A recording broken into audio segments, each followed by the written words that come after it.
So I am back, and I was just thinking about different ways of interpreting this JSON file.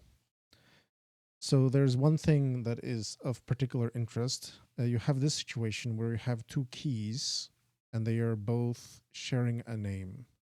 Now, this is not necessarily not allowed. Duplicate keys, JSON.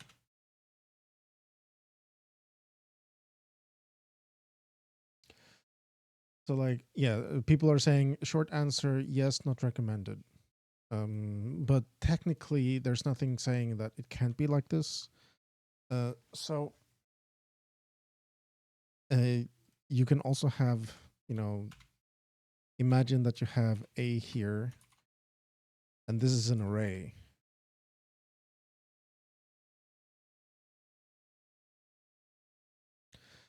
So you can't really specify, like it's hard to like have one way of specifying it.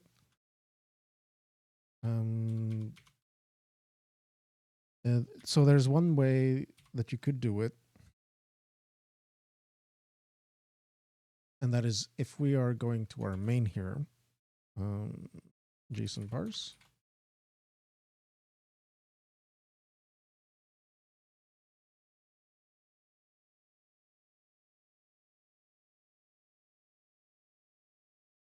Yeah, here.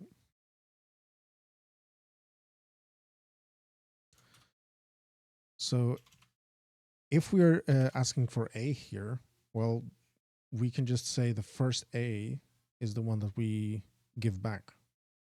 You could have a special one like this. So 0 would be the first one and 1 would be the second one. Now this is not an array, so it doesn't go and look what's inside. This is to specify the thing that is named A. Now you could have this, right?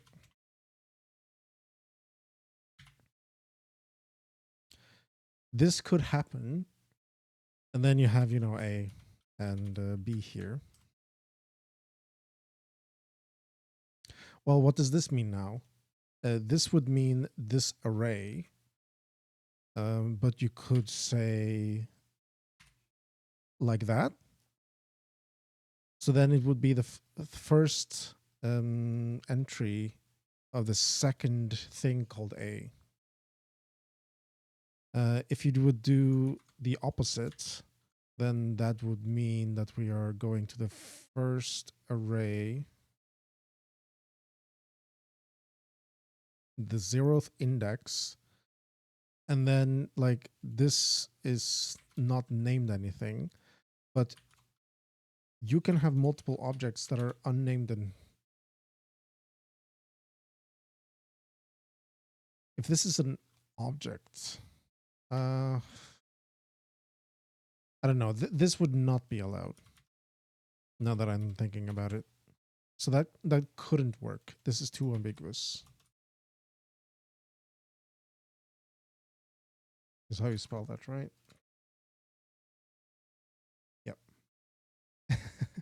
Anyway, so there's a bunch of things that we could do here. There's also the question of, okay, if I have an unnamed object,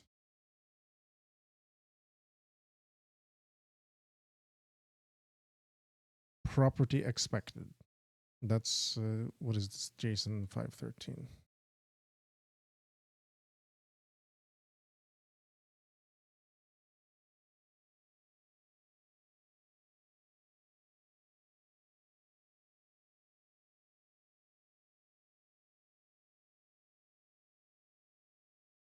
So this object must have a key, I believe. And the Jasmine thing, this library, it doesn't necessarily say, like it doesn't necessarily care if this object is unnamed or not. It will just say like, here's one object, here's another object.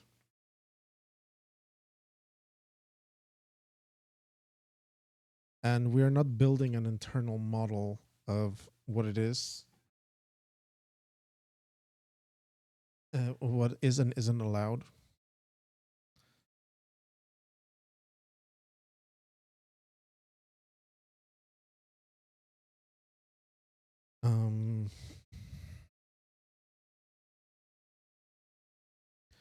Because otherwise you could say that, you know, just having arrays like this or just having objects like that unnamed could be allowed. And all you would do to access them, if I can go back, it would be like this would be an unnamed object. And the first unnamed object. And the second one and the third one and so on. So that's plausible. Like you can imagine that, but it's non-standard for JSON.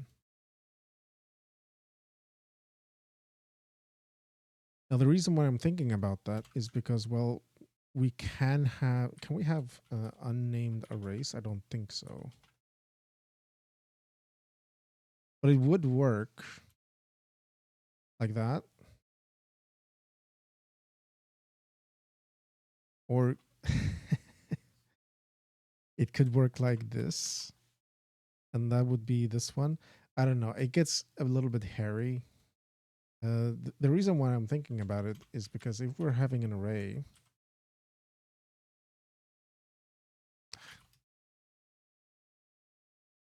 let's delete those. You can easily have a nested array inside.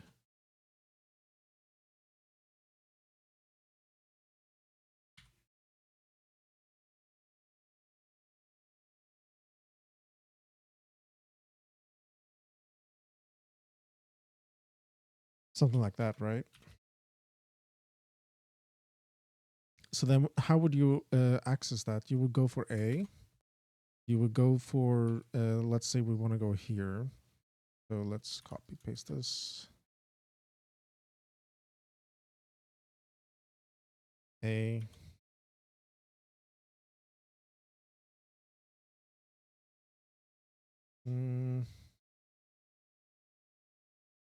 Let's just do primitives.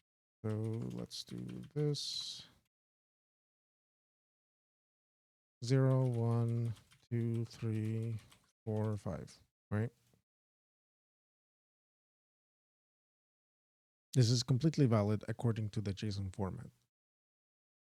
So we can say A0,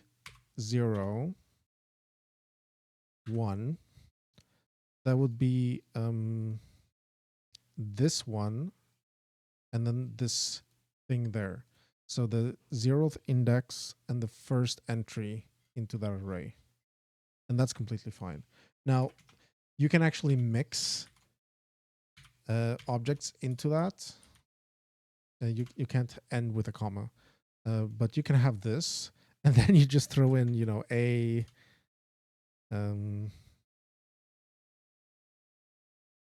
something like that. Well, now we can access 0, 1, 2,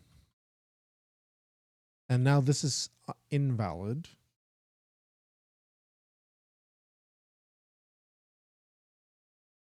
You would have to go /a to get that. Yeah, it's just kind of complicated to think about. So I think what I will decide to do is I wanted to support these nested arrays like I was working on yesterday. I think that I want to support this.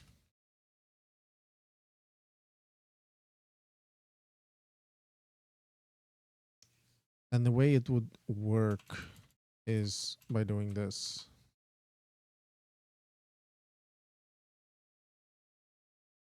And I could support this.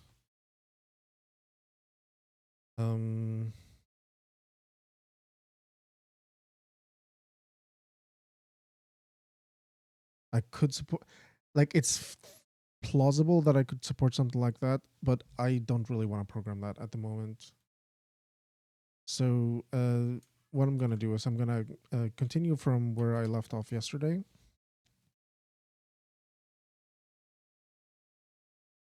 And we will see where we end up. So here's my nested array. And well, the reason why I was having issues yesterday, it was mostly because I didn't have time. So I don't suspect that this is going to be a huge issue right now. But you know, maybe I'll eat my words. So let's see where we left off.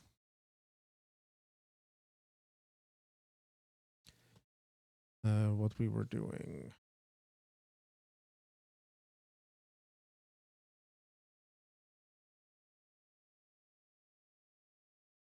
This is the main loop.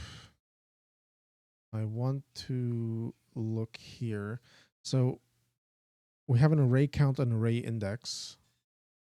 There's two arrays, and that's one thing I wanted to do immediately is I want to change the order of these. So here's one nested array. I want to have the second one.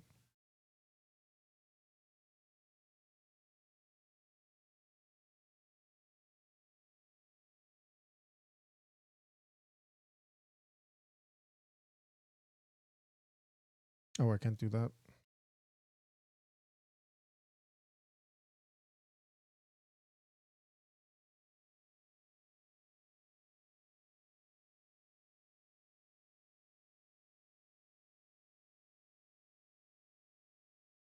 So I can do something like that.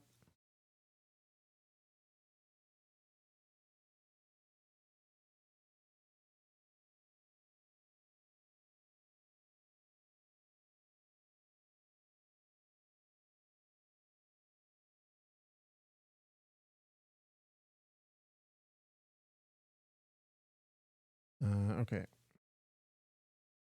So I want to access the first index, or index 1, and then 0, 1, 2, and then F.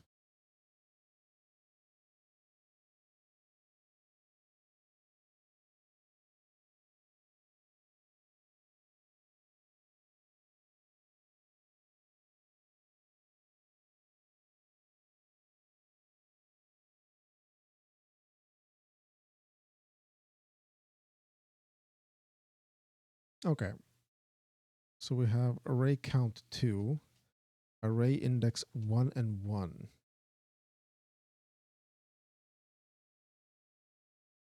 Interesting. Okay. Shouldn't this be 2?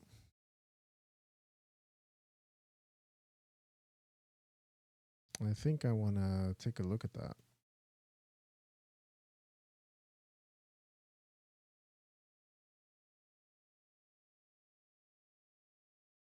So yeah, if we have a next bracket,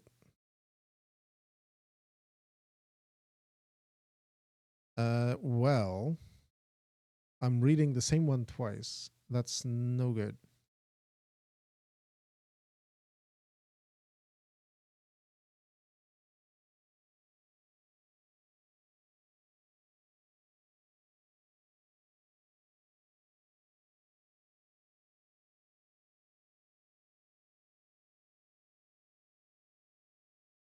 We are starting from the start bracket.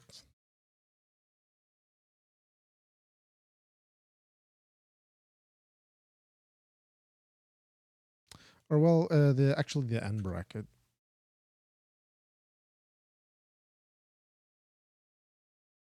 And then we're doing all of this Um, Probably there's a way to reuse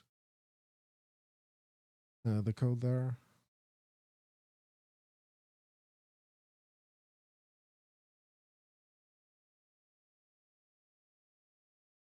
So from the end bracket, we're looking at the next one. That should give us, yeah, that start bracket there. We notice that this next start bracket is within the range of this like command. So we look at the end bracket also. Damn. Stops at like it stops immediately because the first character is that.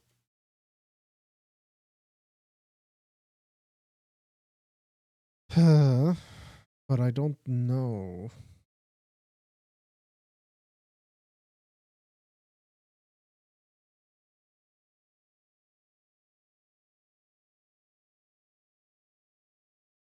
I don't know that there's anything after that.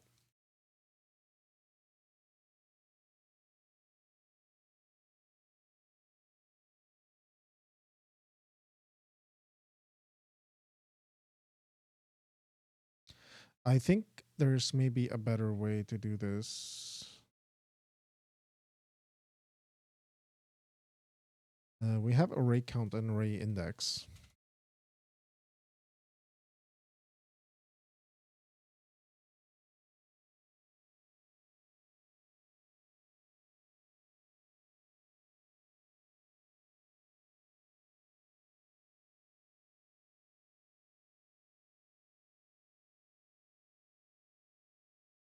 What?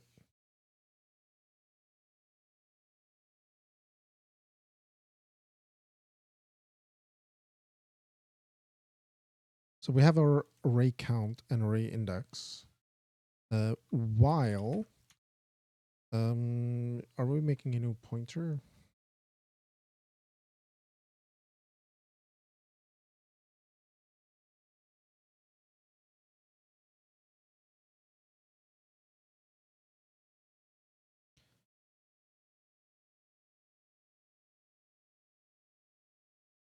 While start bracket.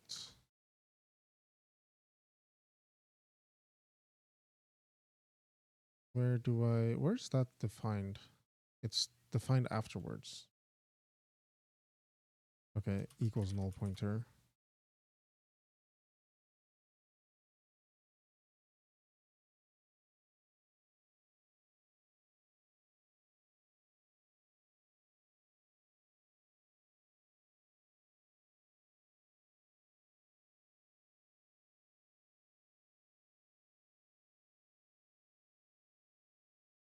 Mm.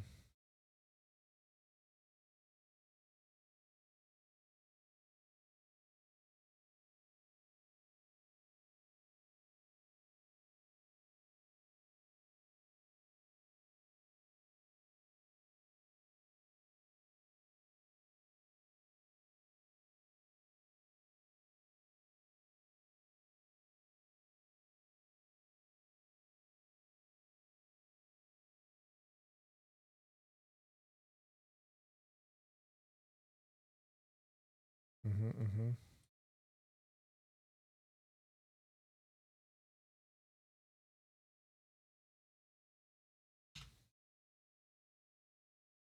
So we can do that. And then we just say, oh, well, if the bracket command, well,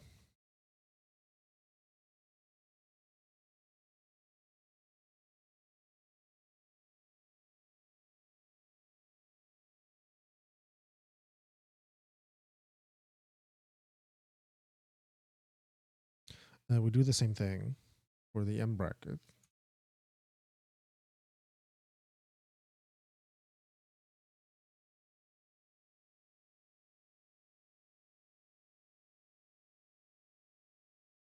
And we can say that if the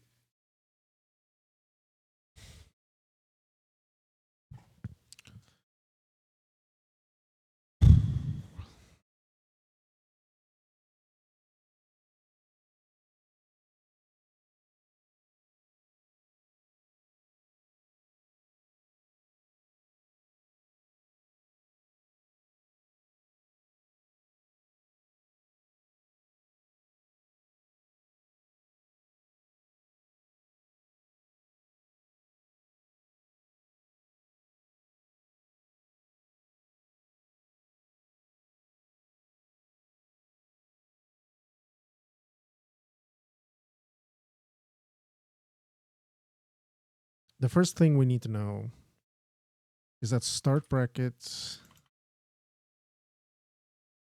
is smaller than f slash.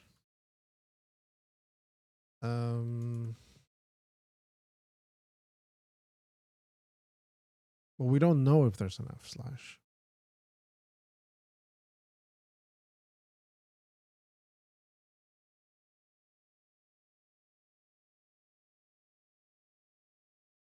This is only syntax. We have the command length. The total command length is that.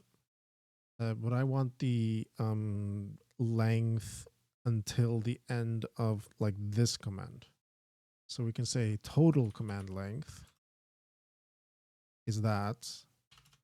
But we can also say that the command length, and I need to rename that.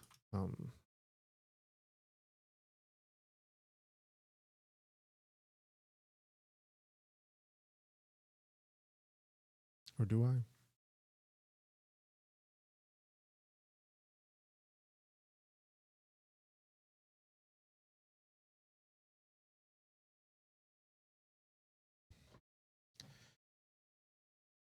Sorry. The like specific command length. This would be after we get this.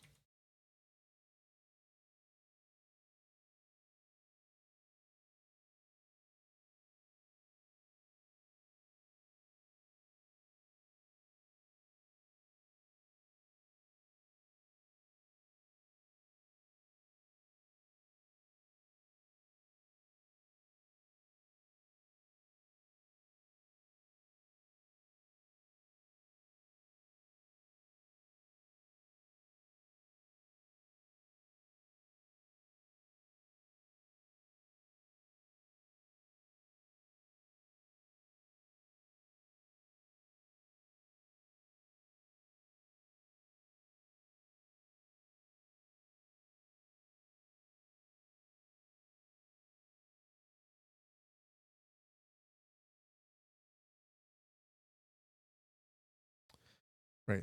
So if f slash is not a null pointer,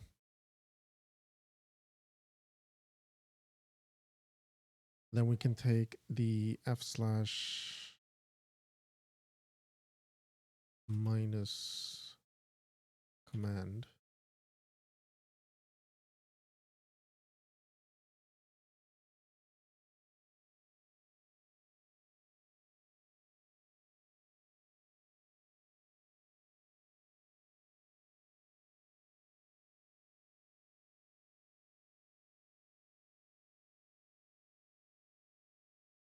Because I really only want to look at the specific. I only want to look at the specific command that we're parsing at the moment.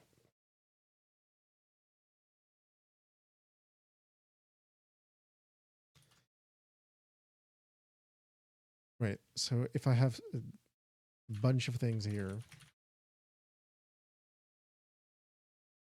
I have the full length, but actually I just want to see that.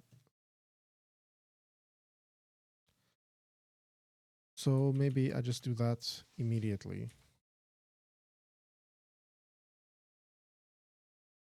But was there any logic that was based?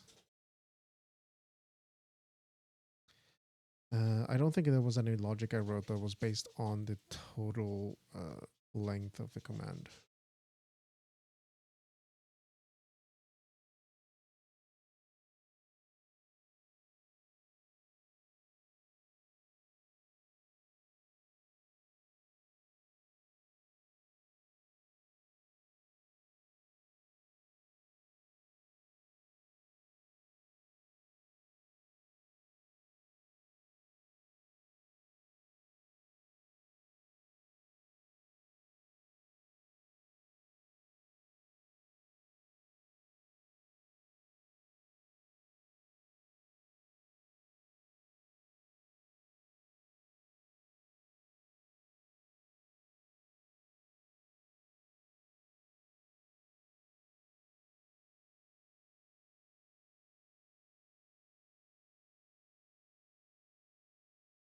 length to f slash.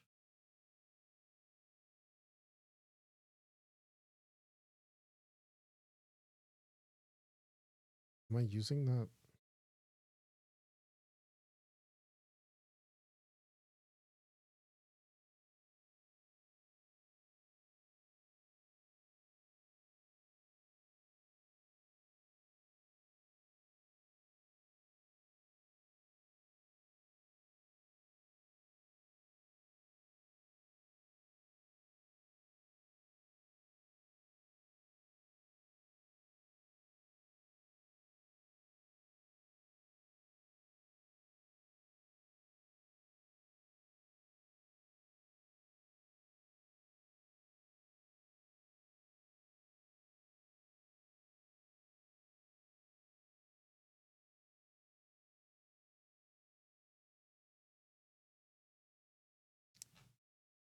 Why would I be using that?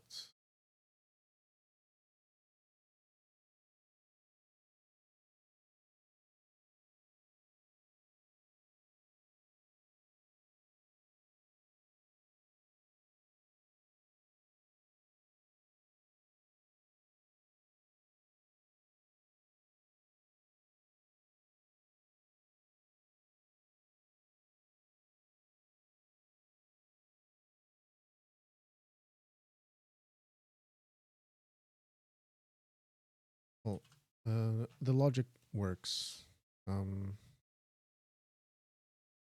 Identifier length.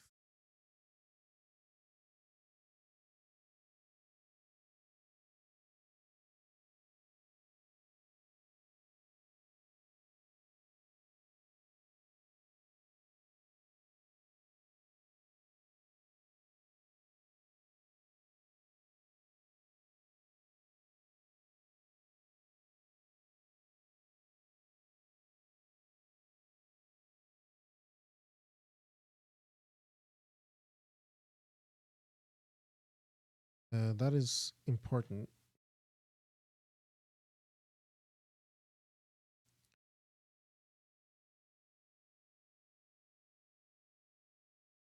But it's kind of independent of what comes after. So I can do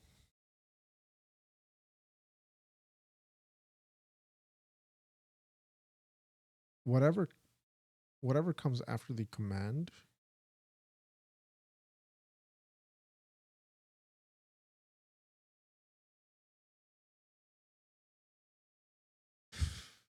I have my list of special characters. So it can't start with a forward slash, but it also can't start with a square bracket. It can't start with a angle bracket.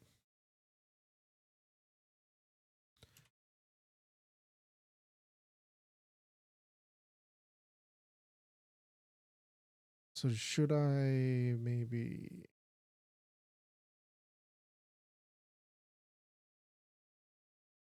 Should I separate that just to get the identifier length?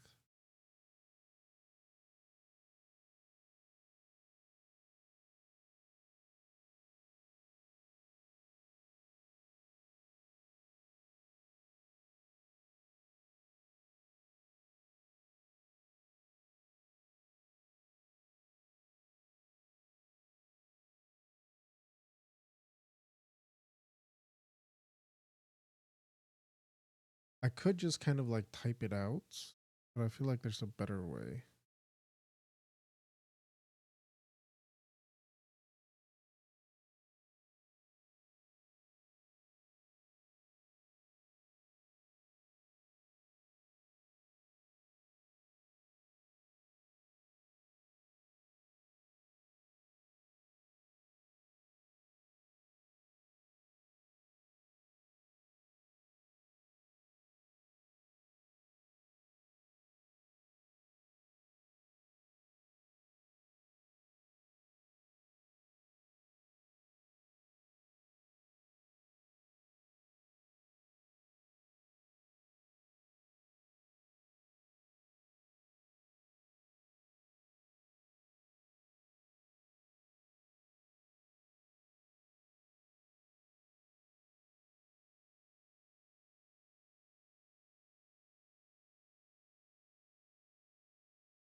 Okay, I am going to be eating in a moment, so I'll be right back.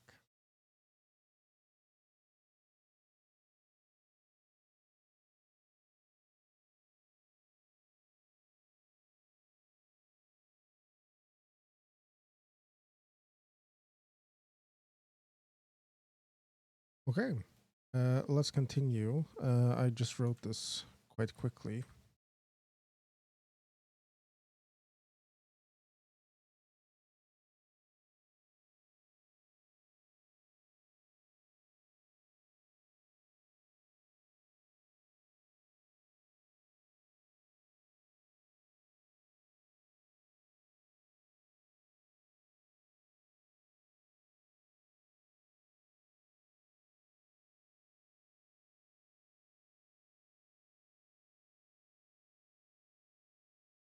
Yeah, and I'm trying to use it right there, so that I can just fill this out if I would have something like that later.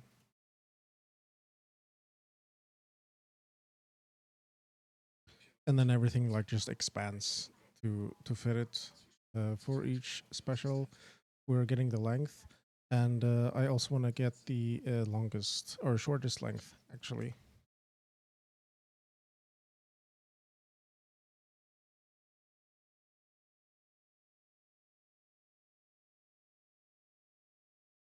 And I could do u -1, and then if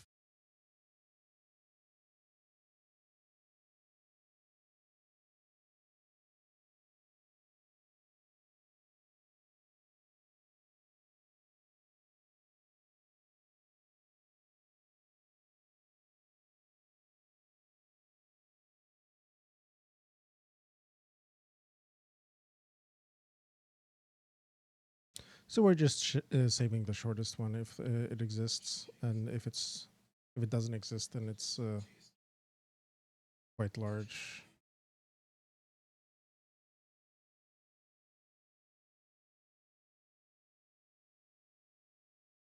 I'm not so happy with that.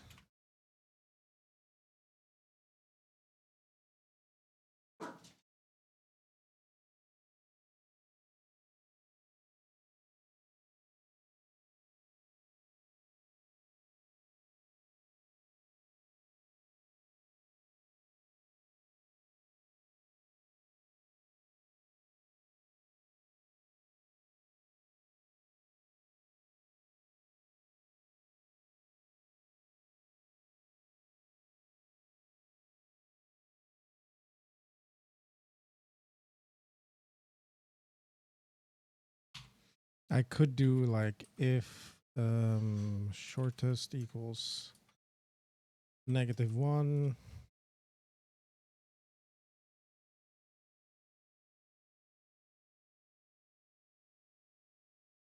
then we do this,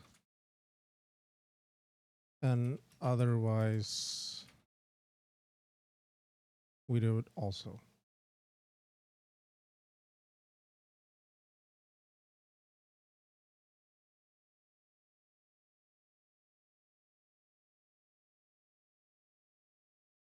That logic is pretty hairy. I don't like it.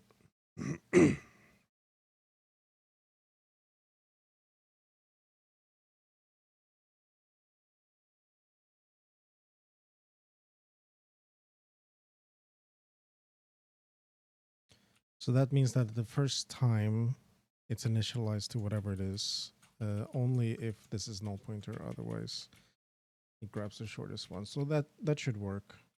It's just kind of annoyingly written. Um,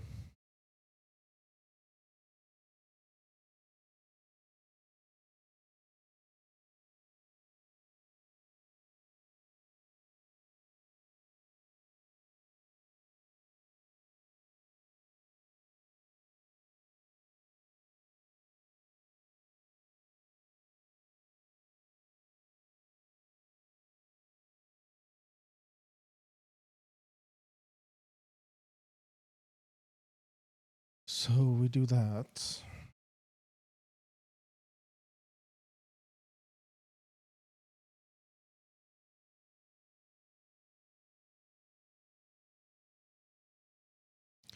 And none of these is something we can start with.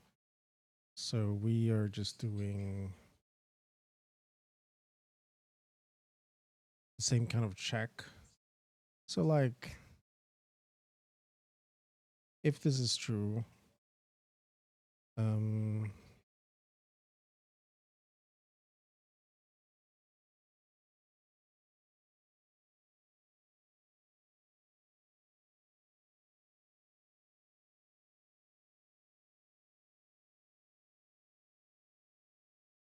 if it's equal to 0, or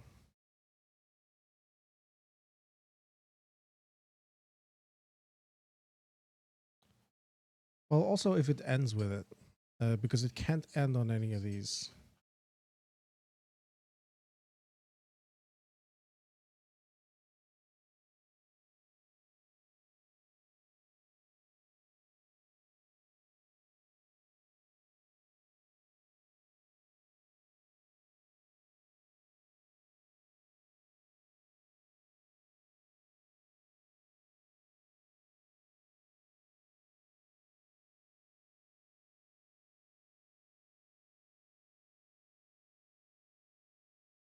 Check if it starts or ends.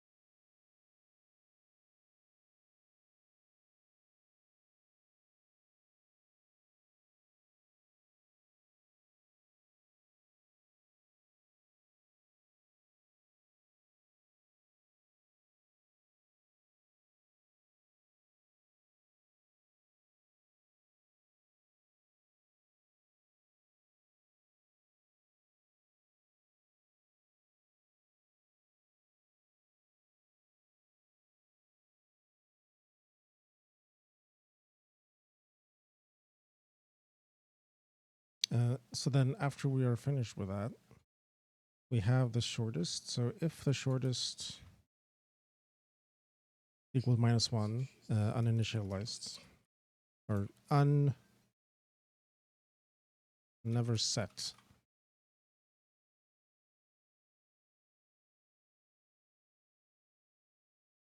And this, I guess this is actually called a key length.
We can do this. Maybe it's better.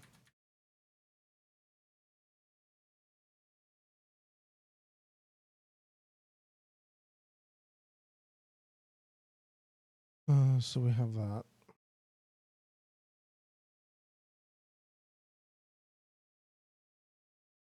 Yeah. Ah,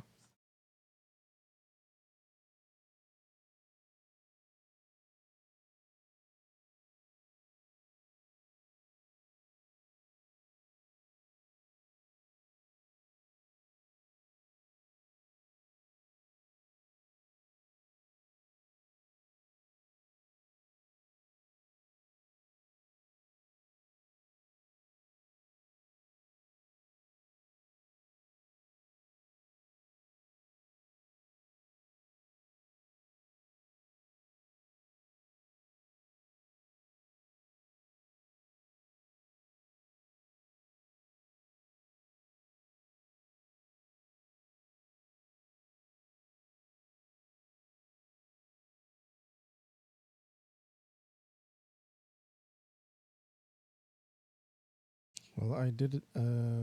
Something is wrong.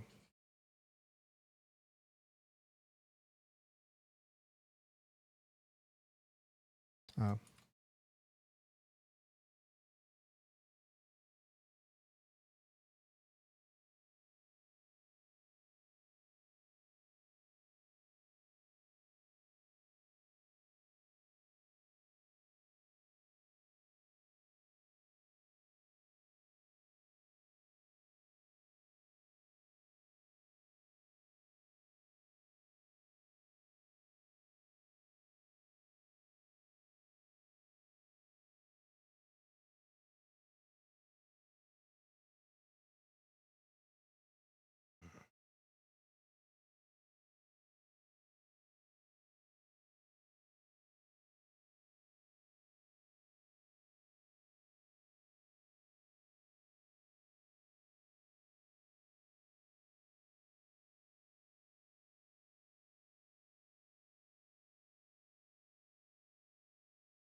Command length is 0.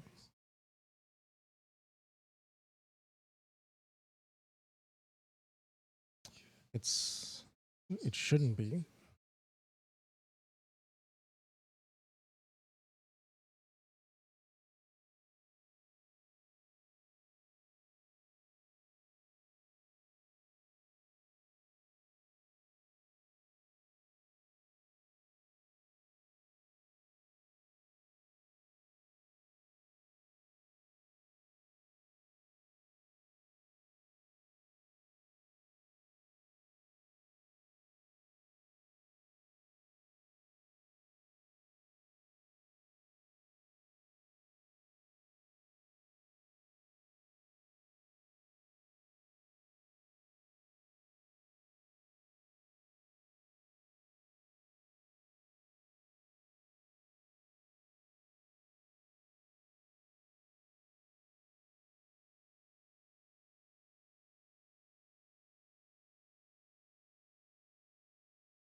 Mm-hmm.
I could even do length.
It's too confusing for me. Let's do this instead.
So you can see here, the command length is -1. The key length is 14. The 14 is correct. The command length should also be 14.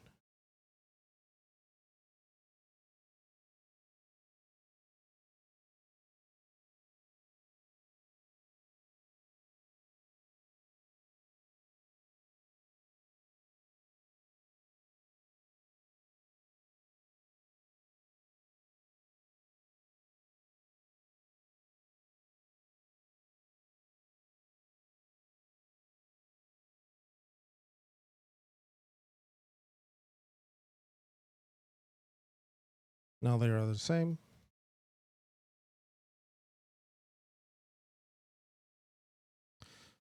We can try this.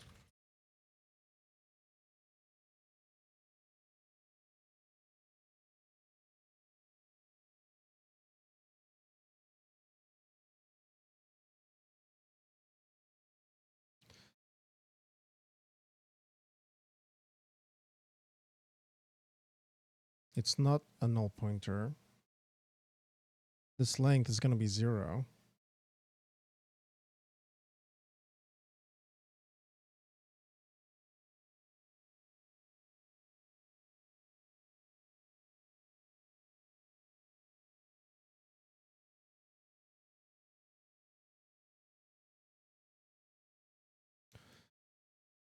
So it did catch that.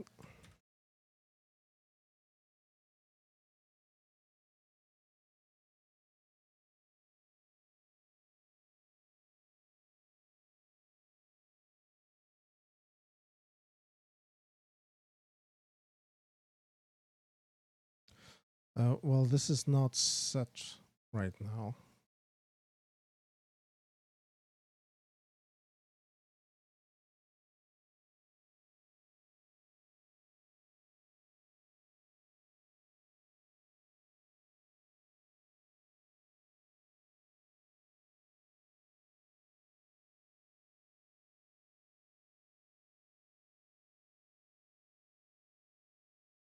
Maybe I should just put that here.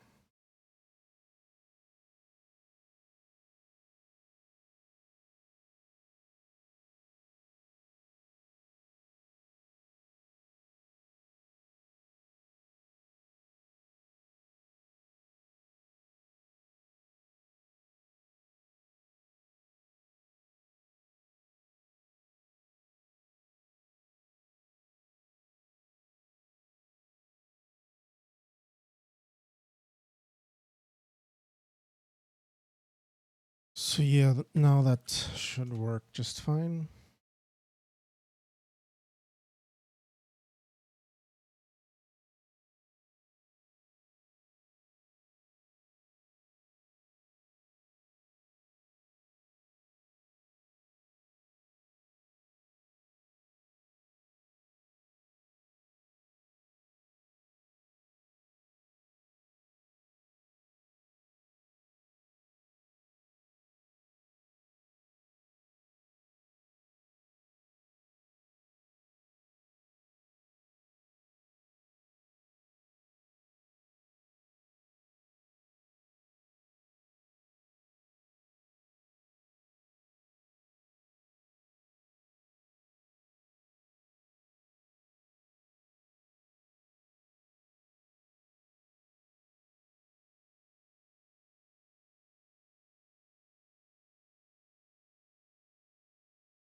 Good. Let's try this.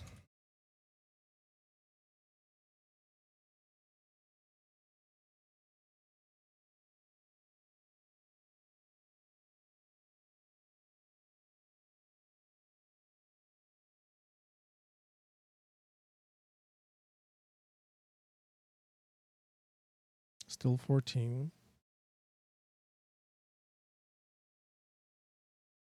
And that is never set. So we don't know. Or, well, there isn't one.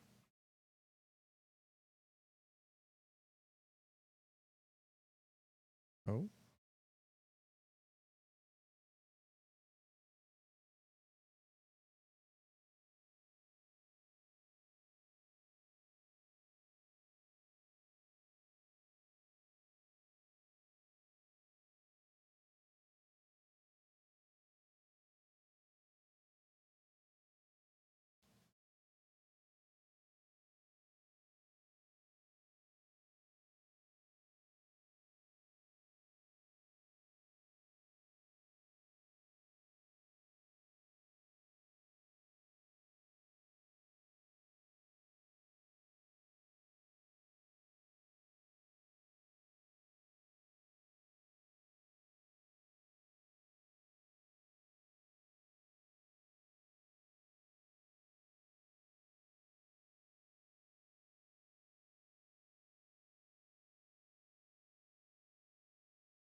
Yeah.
Mm,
mm-hmm.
Well, I guess we can just break, right? So the logic here is that we start with a left bracket that we already found. We get the position that we also found. And then we find the right brackets. If we don't find one, it's a syntax error. And then, you know, we do the thing. Then later, we are finding left brackets again from the right brackets to see if there's another one. And if we can't find it, we are just going out of here. And if we do find one, we do this and we start over. So like do the thing here would be, you know, array count is ++.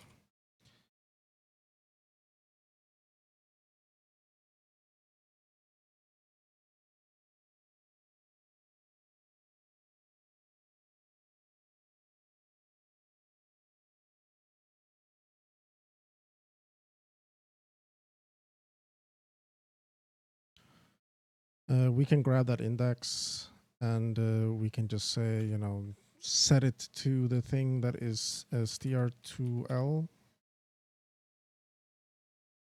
Left bracket. But of course, we have to make sure that the right bracket. We want to make sure that the right bracket is in a good spot. So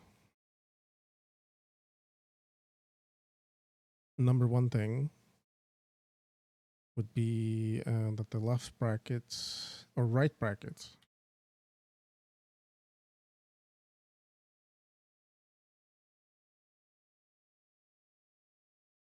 this thing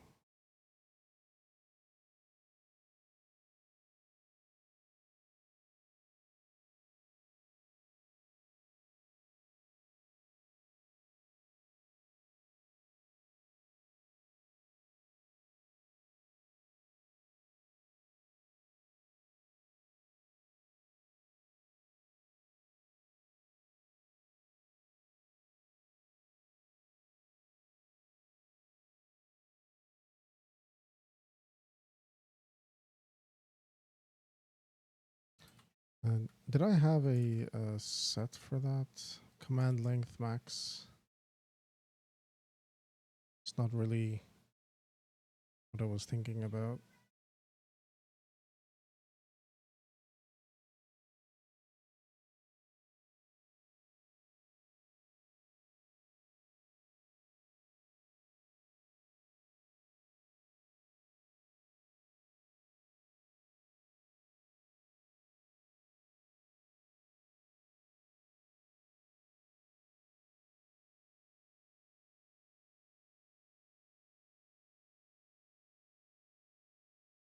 I could do that.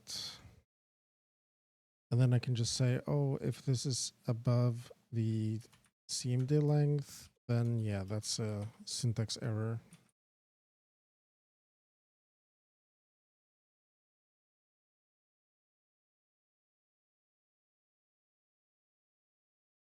So that would be if we are having something like that.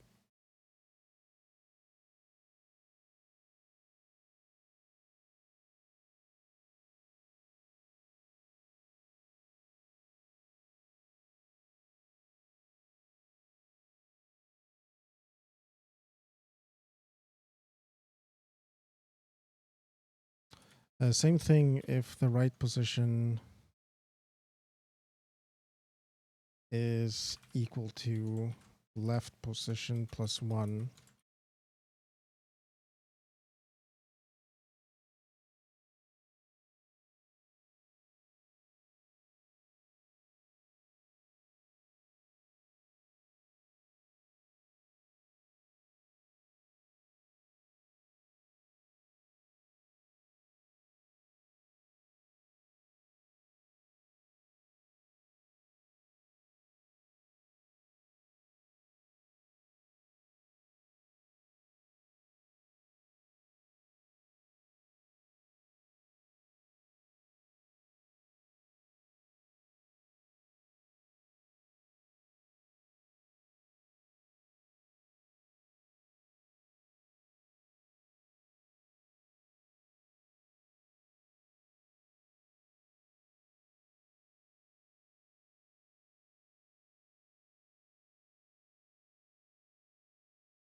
No?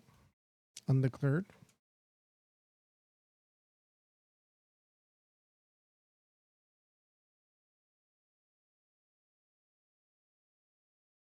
So I think we will come down. There shouldn't be any errors here. Oh.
So we have our left bracket. Position of that is 14. We have the right bracket. The position of that is going to be 16. And we can see that, well, the command length is smaller. So we go to the syntax error. We can do, what about this? Well, that wouldn't be a number.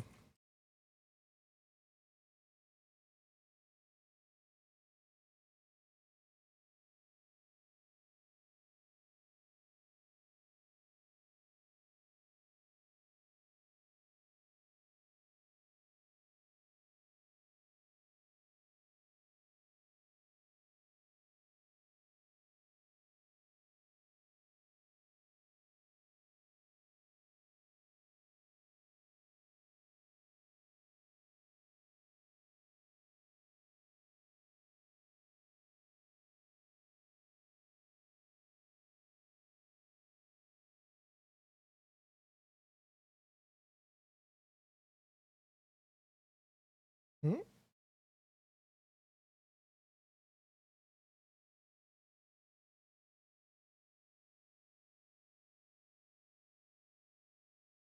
Ah, okay.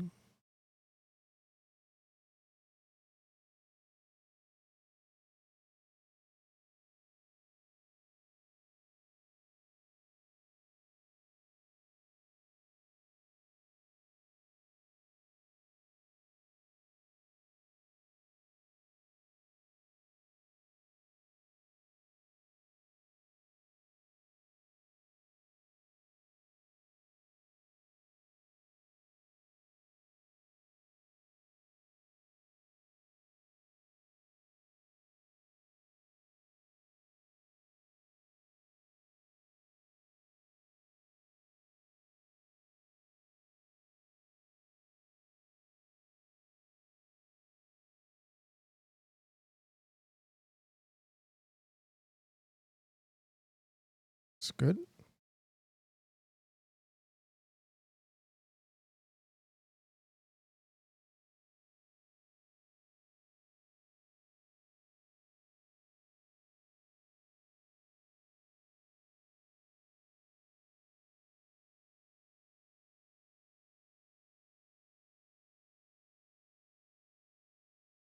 So we didn't go to the end of it. It went. It went somewhere immediately, where it shouldn't go.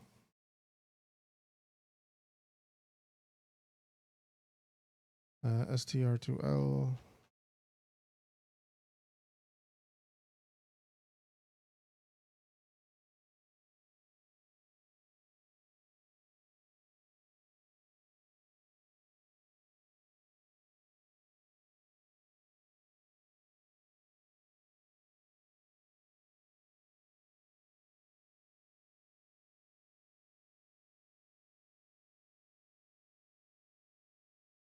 So that's going to be 0 now, simply because we have a syntax error.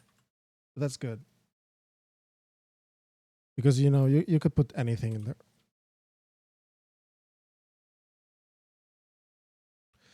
But I could do that.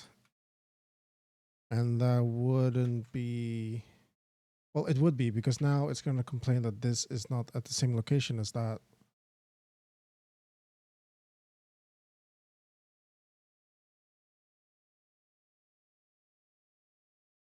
Beautiful. Okay.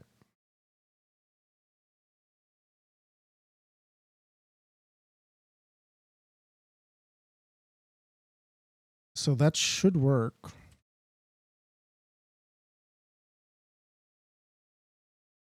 It's the one time, and then we are having our one array with a number 2. Now we can add to that as many as we want.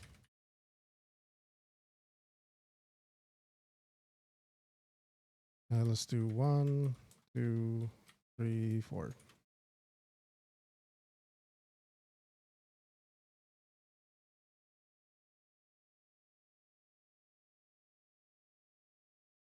And let's actually take a look. Left bracket.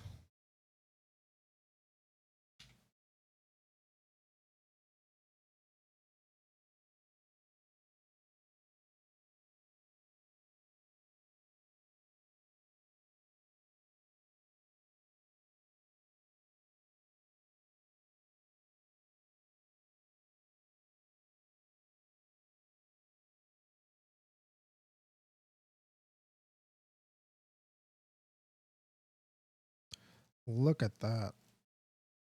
Quite nice.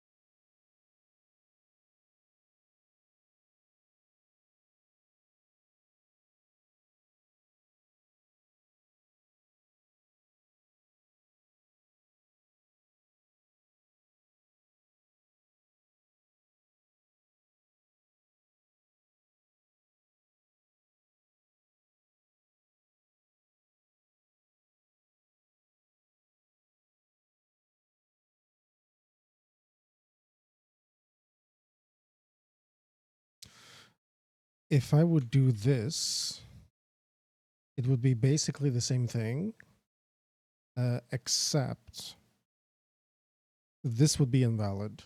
All of these would be invalid. This would be the only thing that would be potentially valid, because I could have the key 0, 1, 2, 3, and then use the array that is there with these offsets. So I would say, whoops.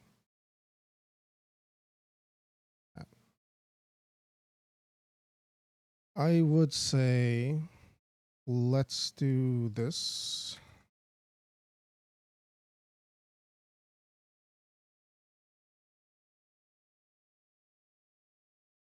And now this is 2.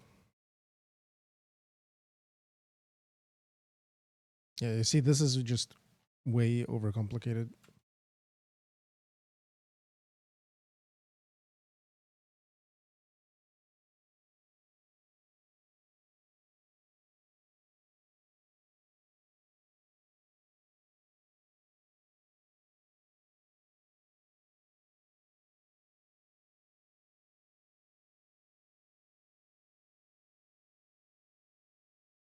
Yep. So what I need to do is if special command 1, and this is the angle brackets.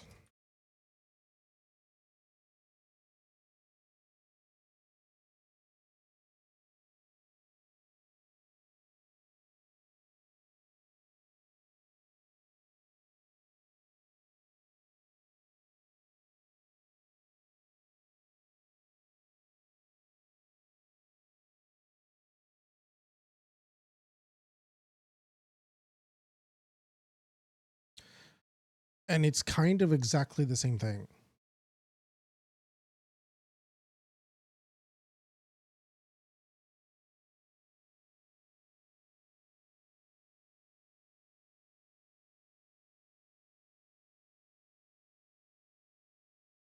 It's almost exactly the same thing, except now we have, there's a better name for these.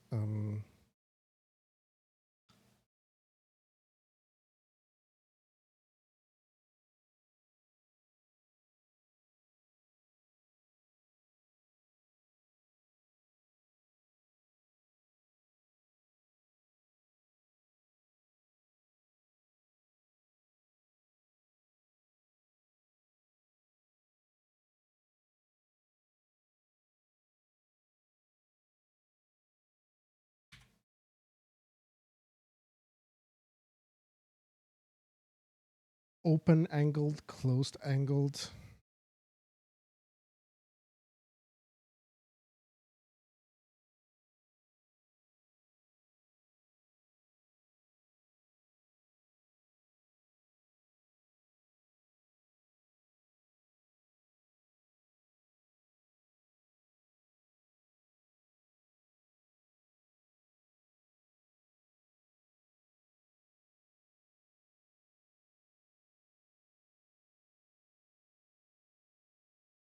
Right. What I needed to do also was if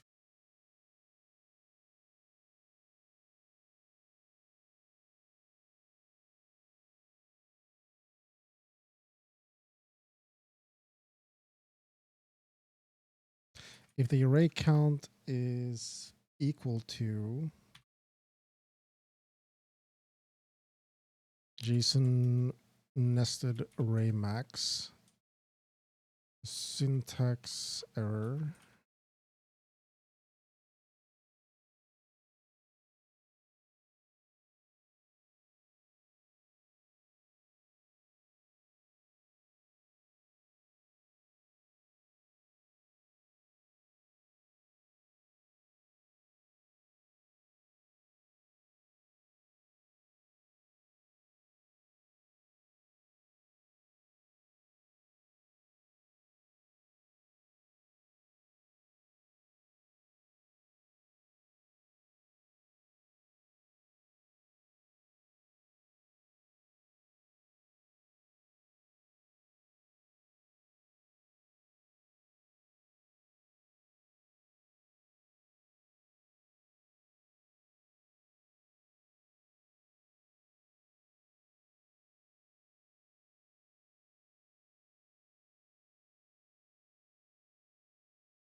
so this is immediately, go to jail, don't pass go moment. So go to syntax error.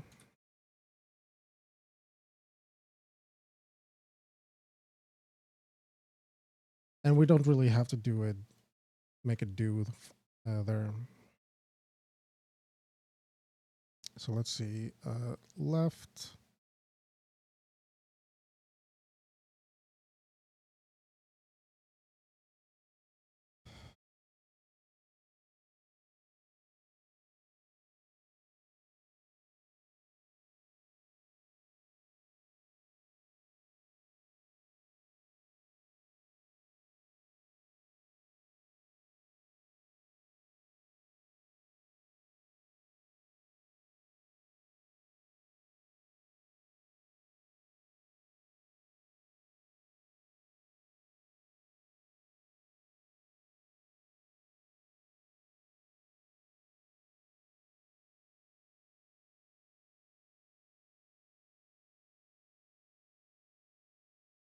And we only allow one, so that's why we're not doing the loop.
Wait.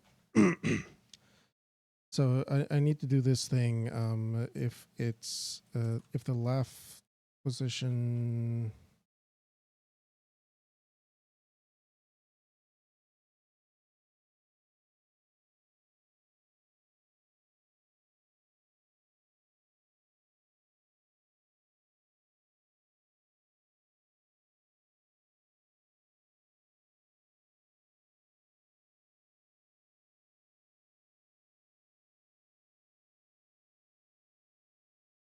Yeah. Whoops.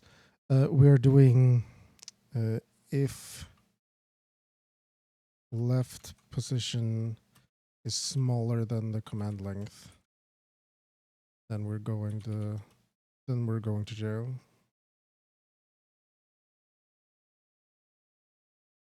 Okay.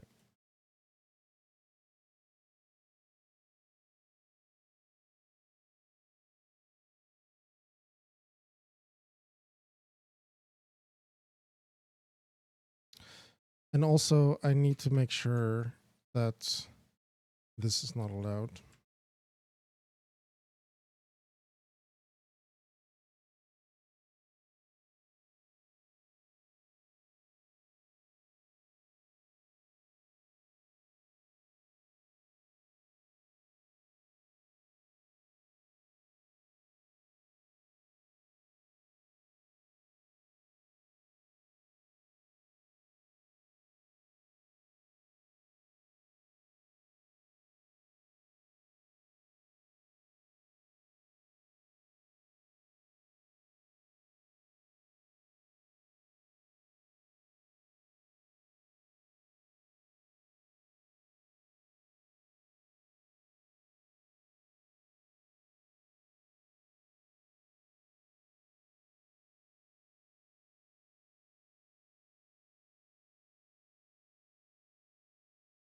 Okay. That makes me happy.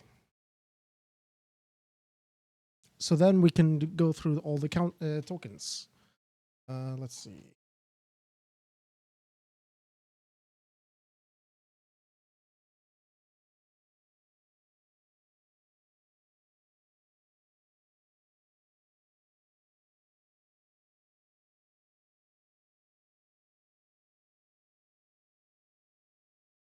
So if it's equal, we can do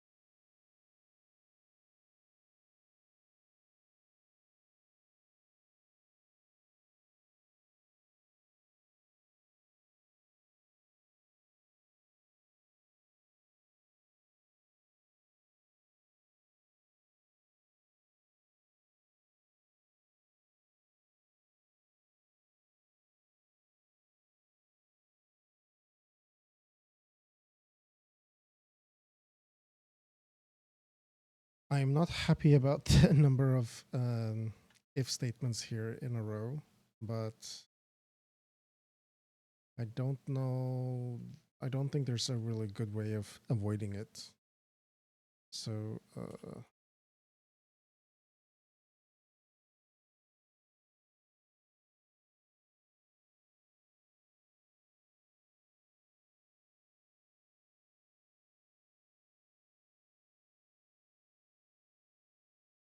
and remember, you can do this, and that's valid always. Well, it being it's not valid at the end, but if it would be in a valid position, then that should be good. So yeah, you can see now that the length 2 in the second one here, 14, this is smaller than 26, so we go to the syntax error. So now I can put this there.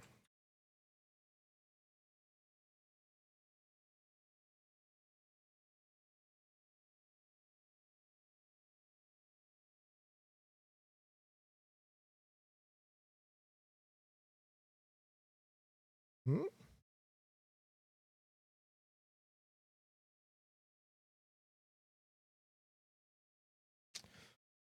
Well, where did we come from?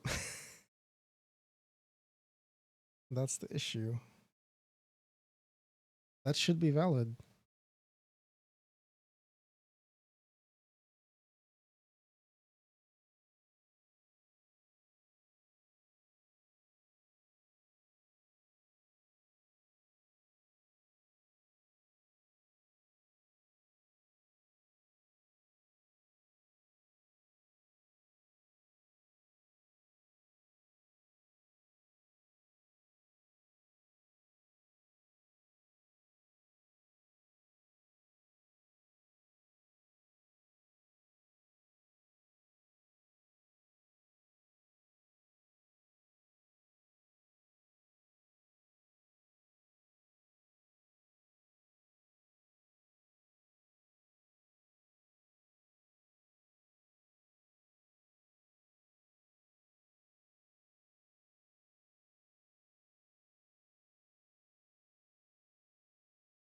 We only need to do this if we actually find it. Okay.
Okay. So we didn't find it simply because there isn't 7 of them, but there is one.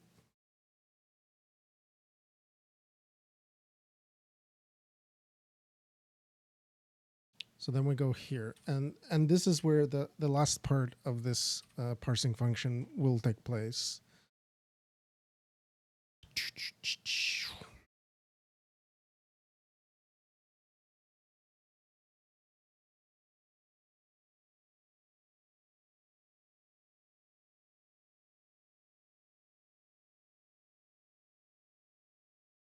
$59.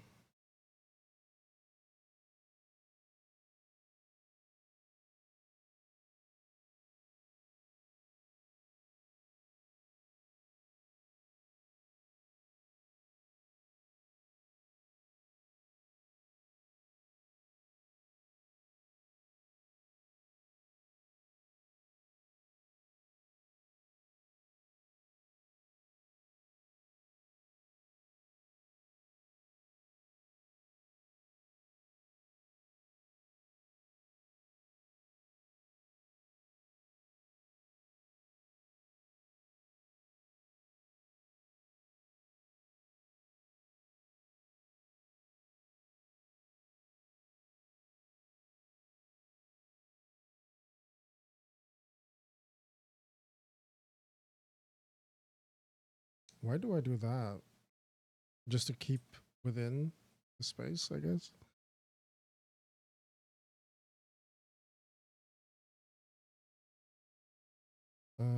So yeah, for j equals 0 to the number of arrays that we do have, and this is not debug. This is what I was writing yesterday. So if we are finding an array,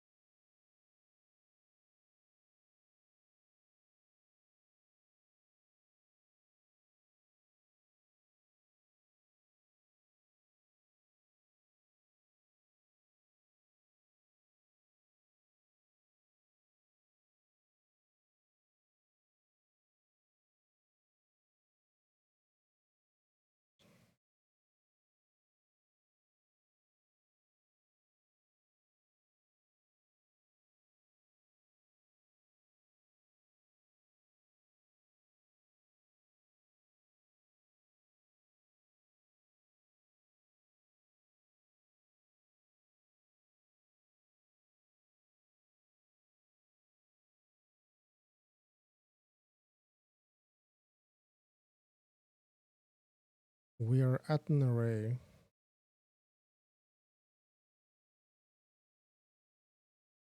So we set the start and the end. And then we go for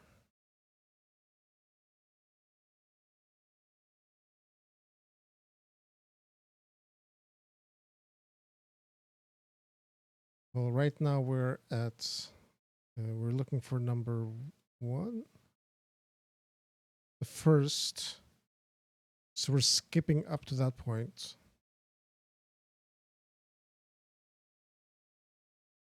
We check that we're within the bounds.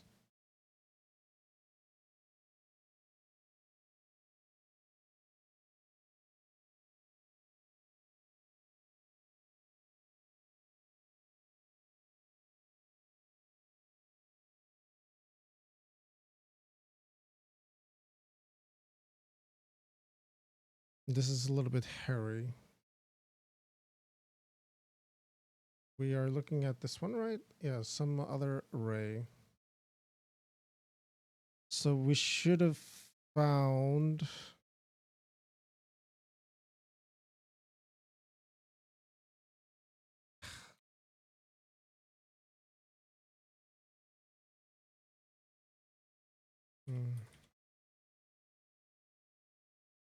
what is it?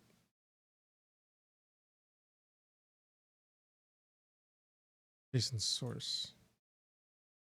Okay. And we are looking at the car star.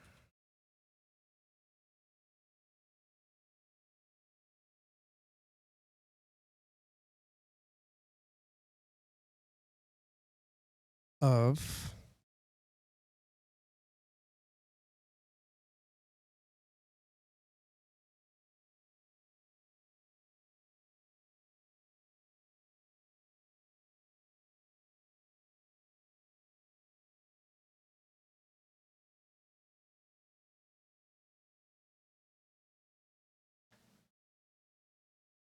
the array that has D as the first thing. So this is 0, this is 1.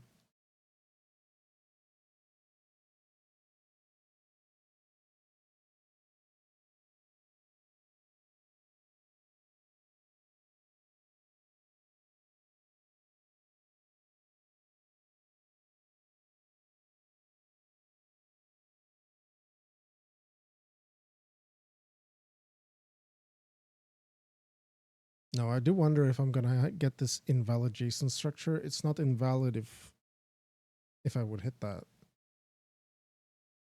So we have another array.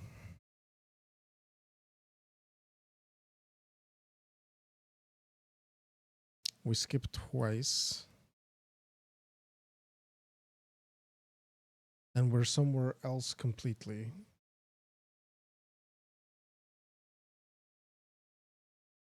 And I think I'm gonna find out that where we are is outside. It's not an invalid JSON structure. That's the thing. So we should probably just say not found, right?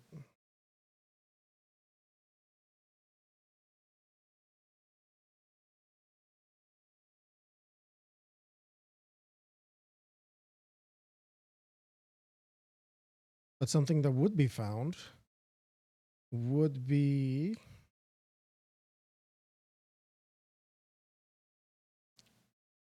one 0 1 2.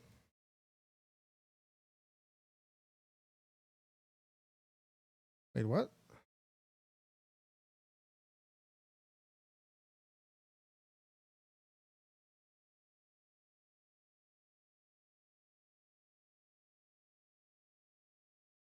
That should be found.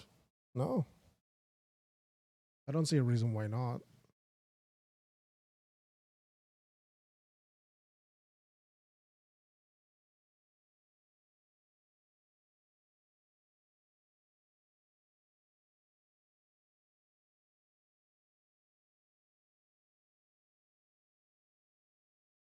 we are at j equals 0.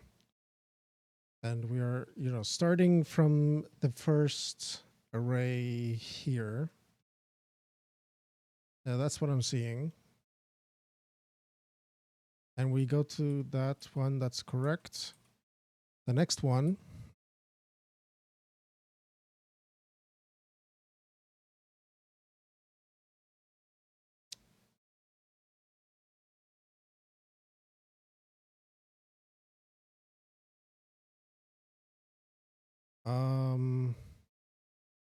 Well, the start.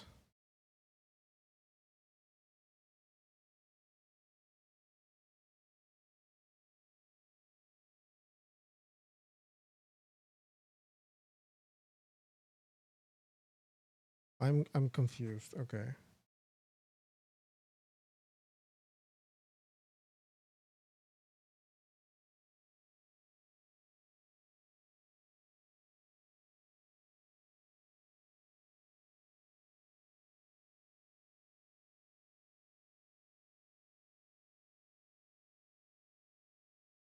That's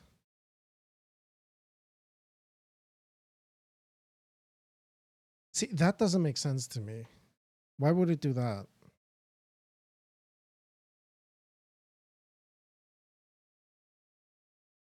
So we have two arrays here. We correctly go to index number 1.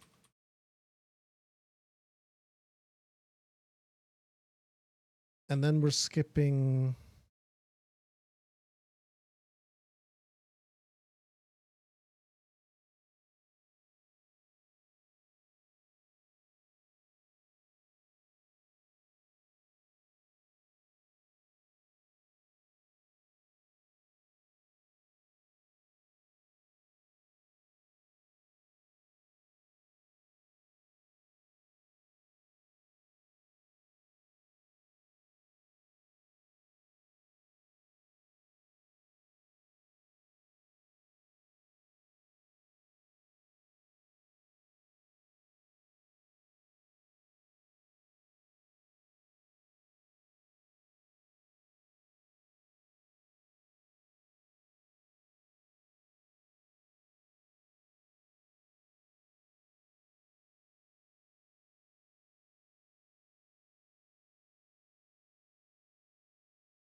Do I do it like this? Parse error. Well, okay. So I have the JSON source is that. I want to get the offset.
It is a string.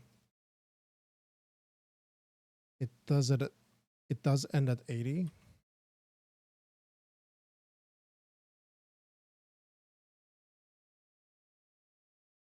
So we go to the next one. And now the end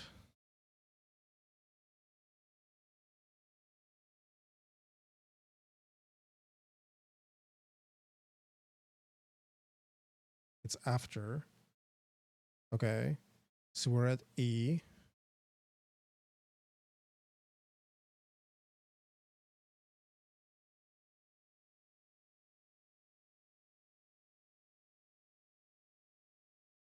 We do the same thing. Oh, because it's an array, I can't just increase like that. This thing. That's not true.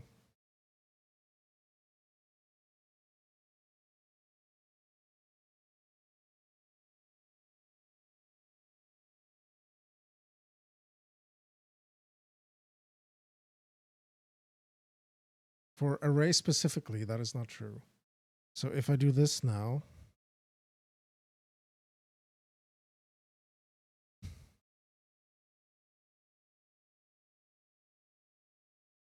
oh no.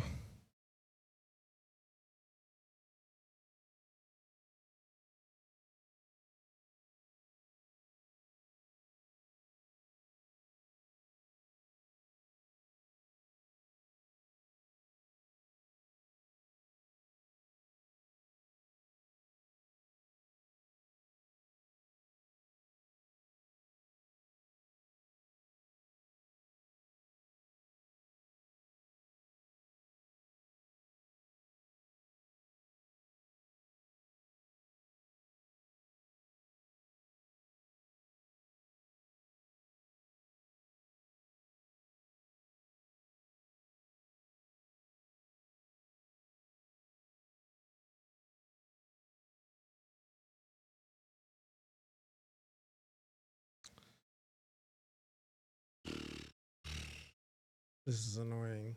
So like basically what's happening is that I start here, this is an array, and I need to advance to the next token to get this array. And then I say, okay, I'm skipping that. So I'm coming here. And then that's the one that I got. Then the next time I say I want to skip twice. So I go to the next one here and I'm skipping that. And I'm arriving here. But the problem is that because I'm going to the next one from here to get to the first, these are only spaced one token apart.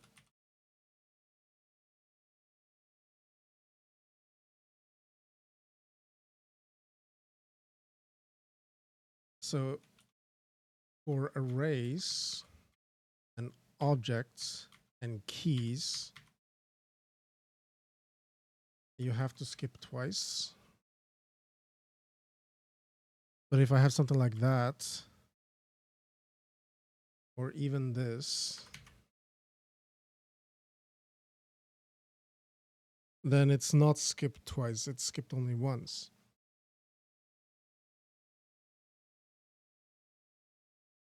So I think what I need to do is this skip JSON skip.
So I don't know if I should do that in there, if it's like a general thing, or if I need to do it only when going through the arrays.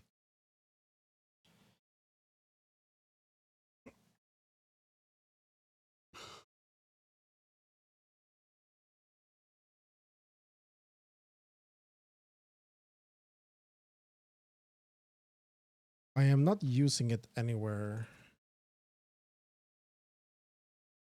until this for loop is the only place where I'm using it. So I think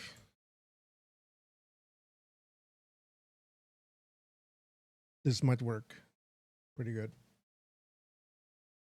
But we're going to have to step through it and see. So again, we start from 1 because the first one is assumed to be the like root objects.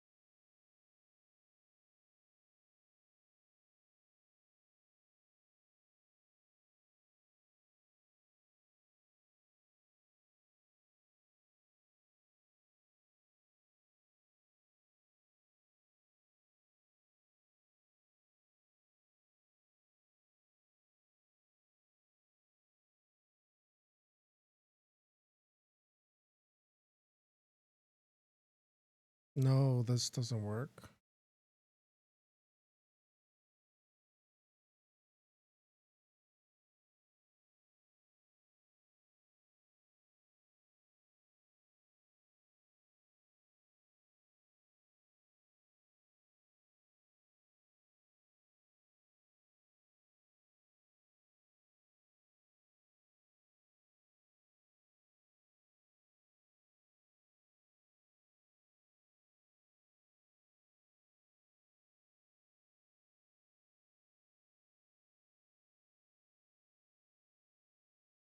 But this is a key. There's no key type. Huh.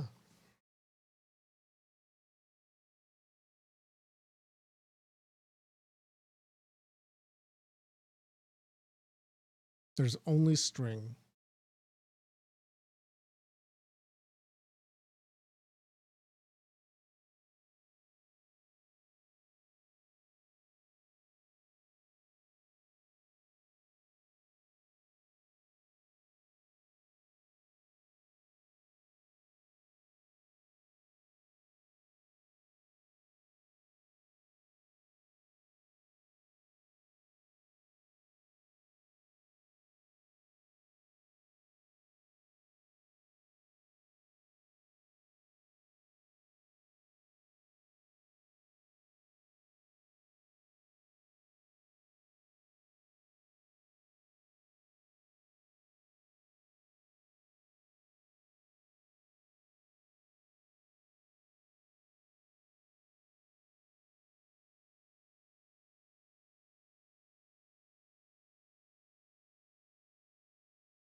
Well, here's okay. I just realized something else. That is valid.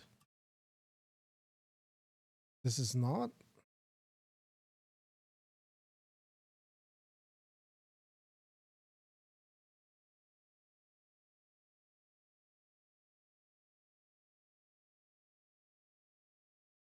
I guess not.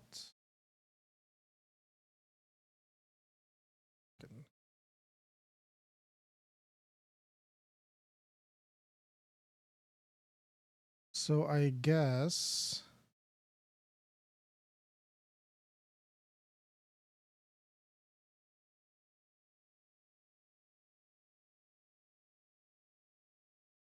uh,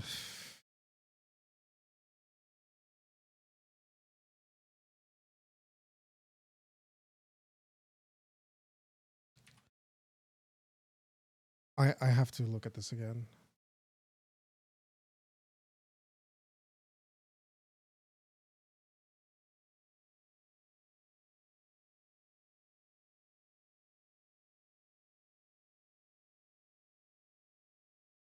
So here we have an array. But if I would skip this entire array, I would go down there. So I have to enter it.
That should work, I believe. We can go here. So yeah, again, we are looking at, we are outside the array, or like, this is the array. We are, because it's an array, we are entering it. And then we are skipping.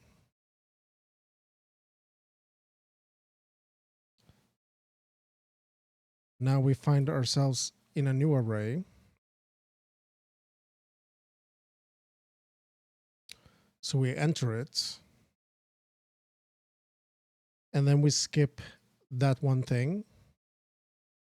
The next thing is not an array, it's a string. So we are not skipping that. We go to the next thing, and then we have our results. Same thing for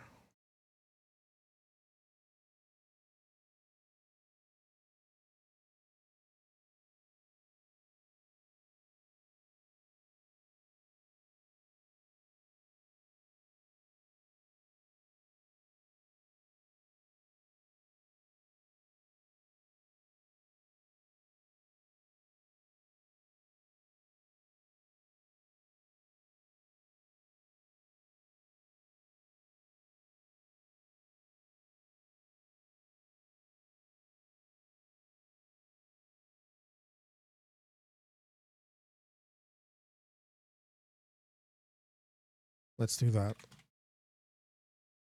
It's trial by fire.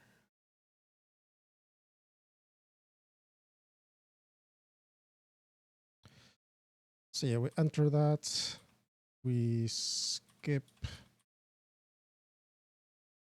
the D, the 1, the object.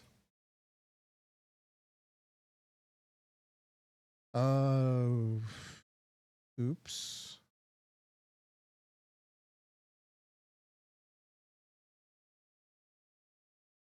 No.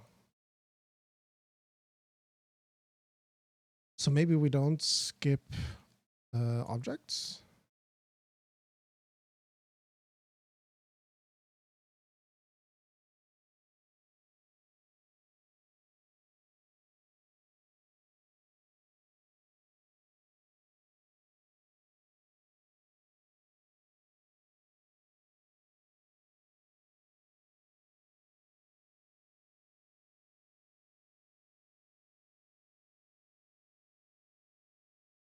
Well, no.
And we returned E.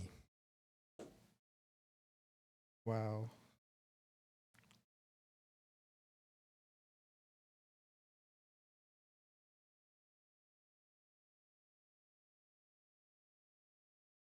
I do wonder, did I prevent that?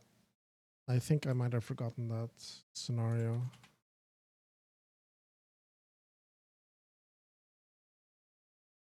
Oh.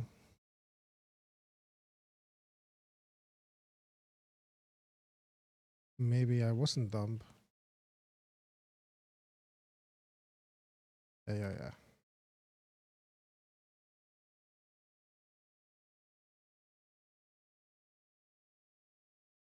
Yeah, okay.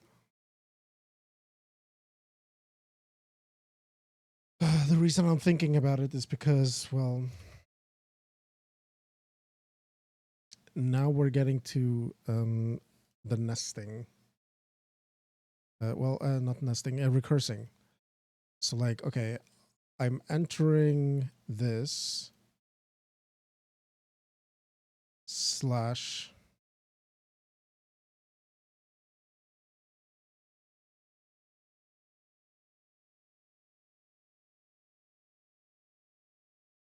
zero one two F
Yes. Okay. I think it's actually done. One more thing I can test.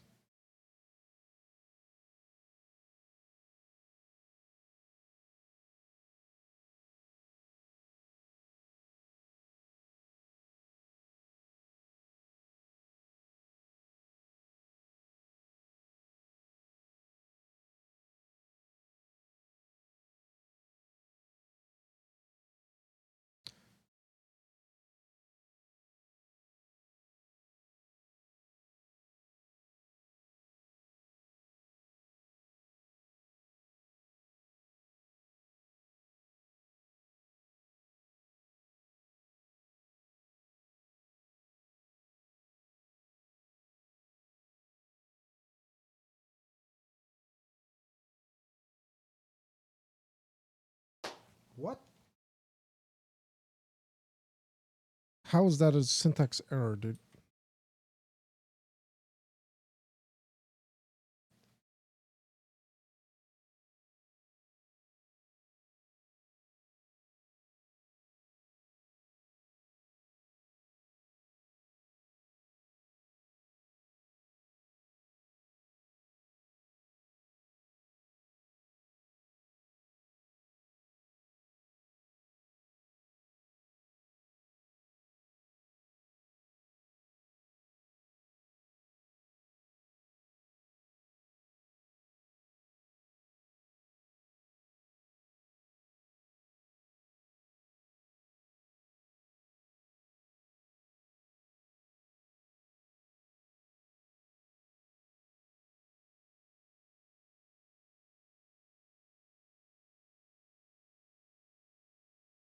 Left angle bracket.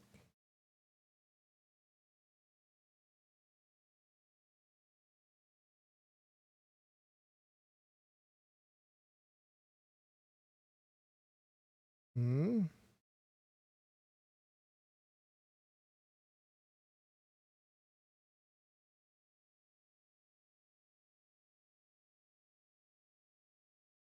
I see.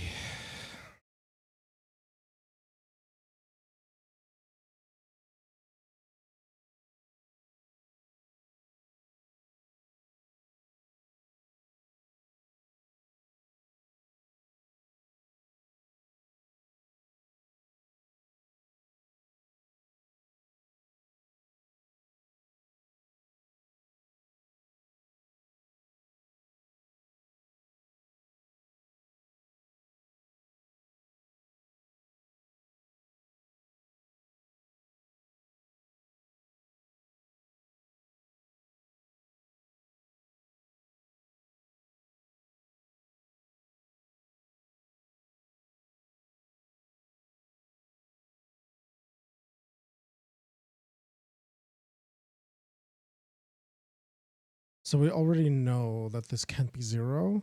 So if it is 0, it means it's not set, which means this will not trigger.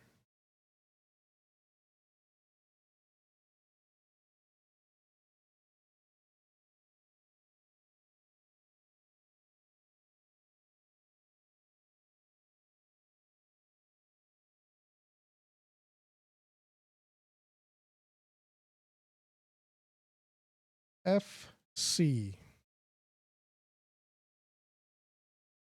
That is pretty good. I'm quite pleased with that. I want to make that into a library.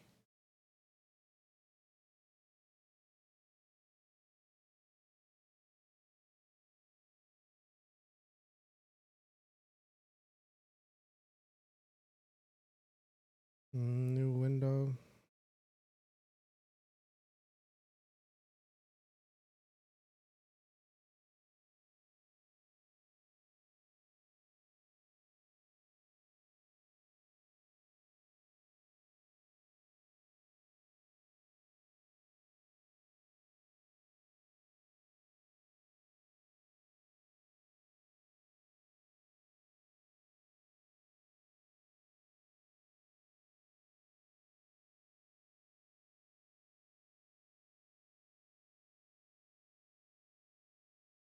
I do wonder, can I just kind of throw it in here?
So now it has multiple issues, of course. Um,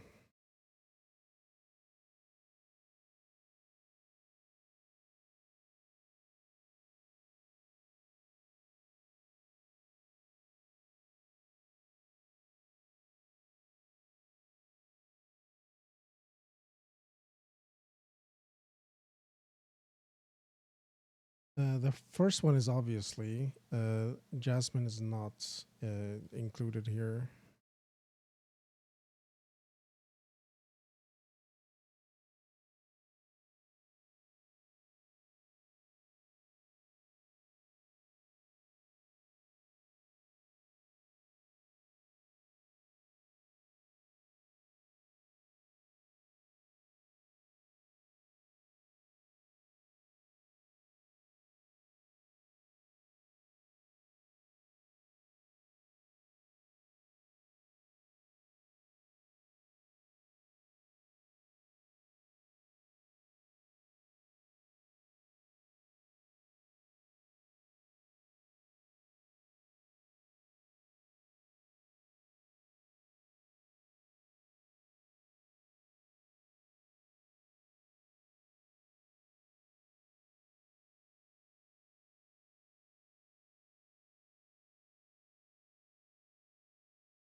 So I just copied the Jasmine source there.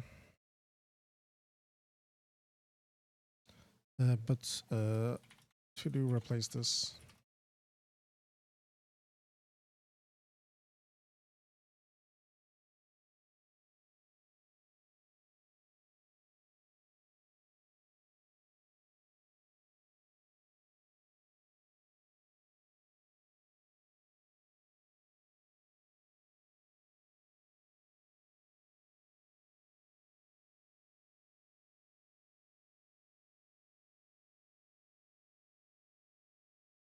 I am not using the arena at all.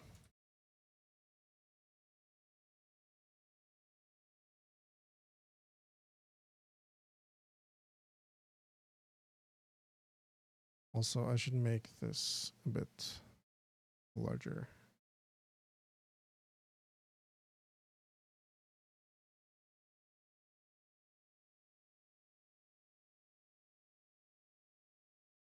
If 0.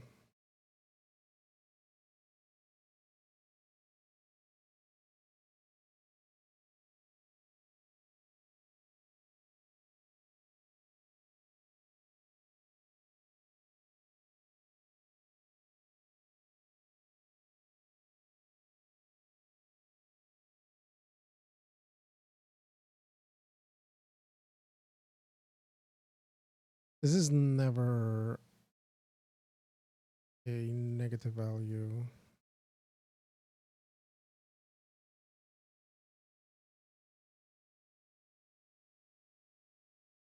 But I am doing like a 4 tokens count.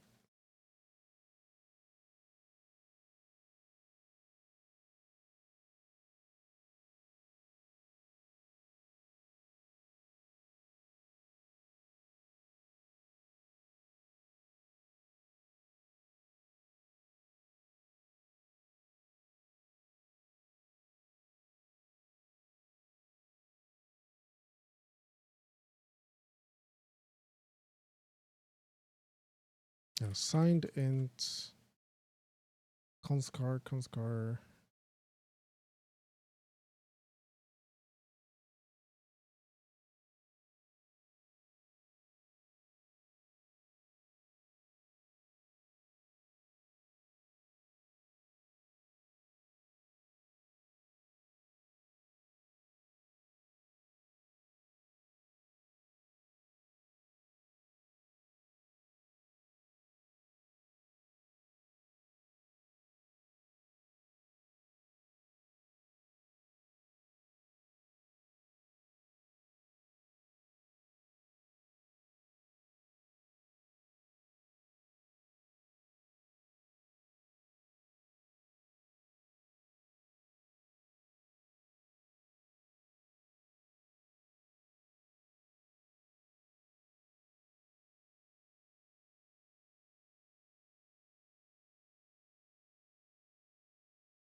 Is it called stdlib?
Hmm.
Uh,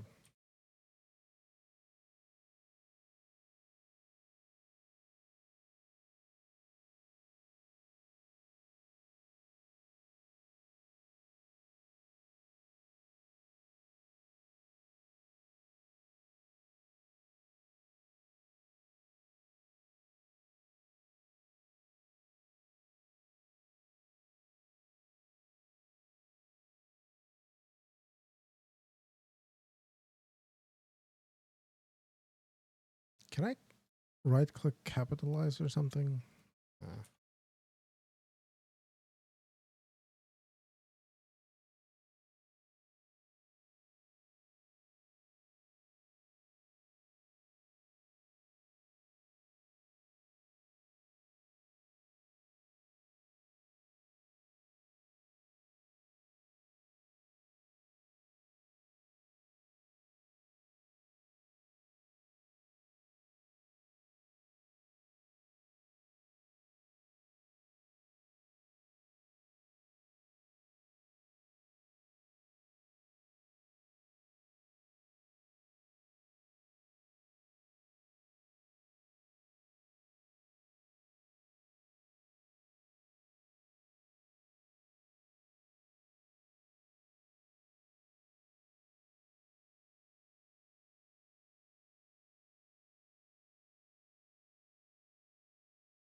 Ah,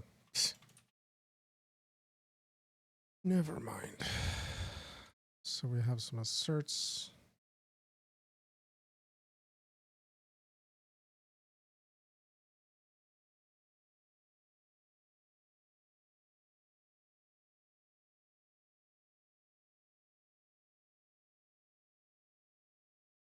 Hey, TCAP. Thank you for the follow.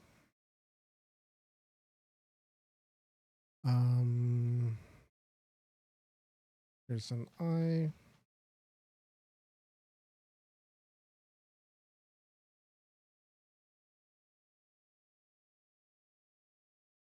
What else do I need?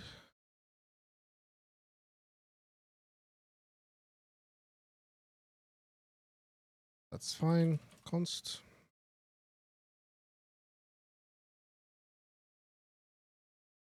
Basically, what I've been doing for the past 2 hours is I wrote this in my program, and then I realized, okay, I want to put this into a separate library, basically, because I'm pretty happy with it. Right now, I'm depending on Jasmine. It's an MIT license, but I'm thinking I can rewrite this as well without too much error, too much issue. Yeah, right now I'm just trying to make this code that I wrote into a STB kind of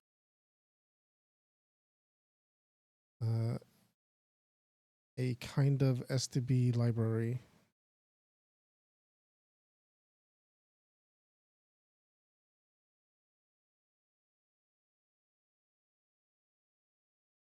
Yeah, this can be nothing.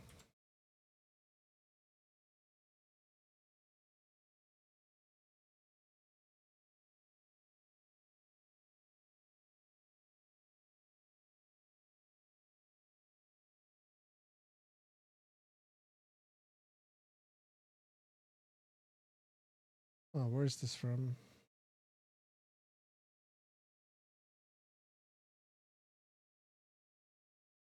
This is coming from C standard lib.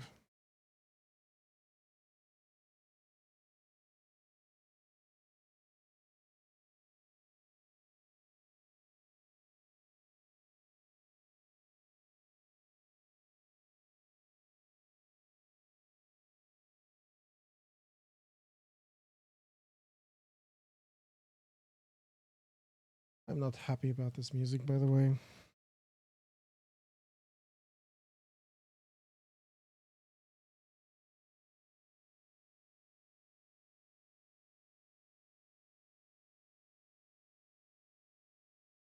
Praying mantis. Hello?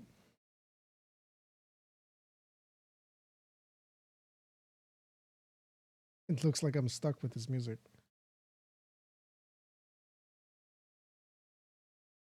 Yeah,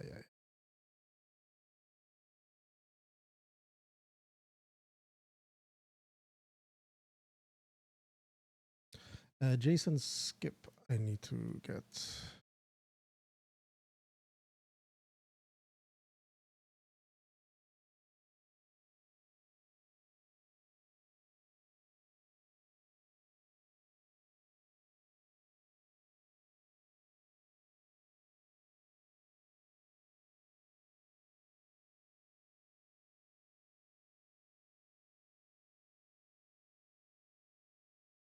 Maybe.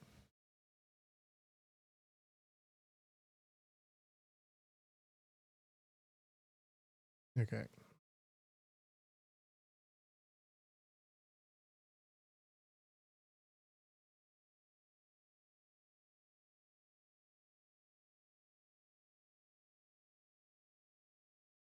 It's interesting this wasn't pointed out to me before. I think maybe I might have that message disabled somewhere.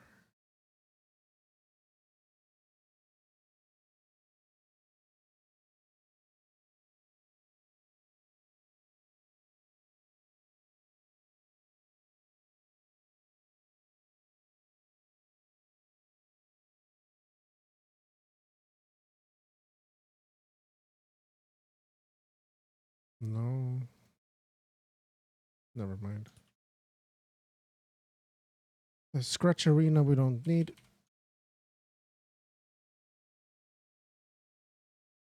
So what do we put here? Invalid syntax. Well, we can either do what I did.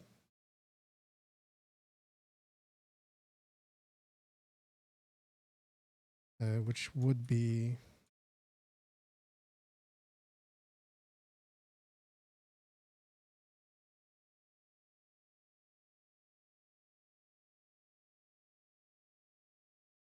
maybe in wasm. No.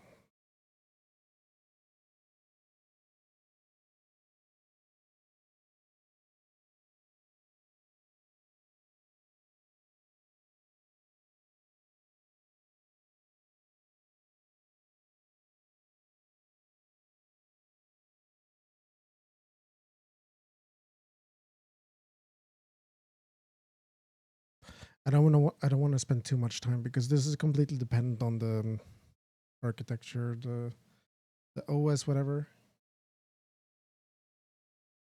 Like this is specific to Windows because of message box A. I could print F it.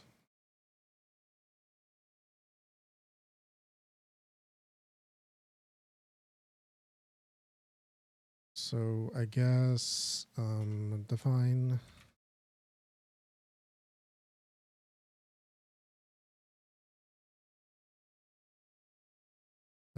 this should be nothing.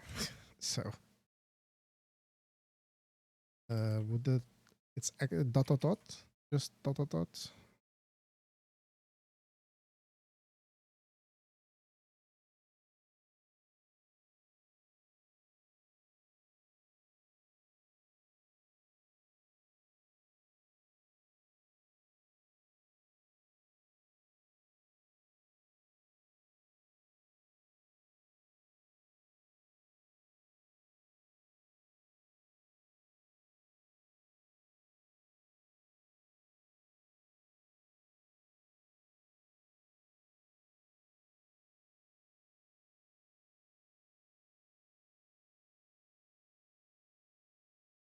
Does that work? I forget.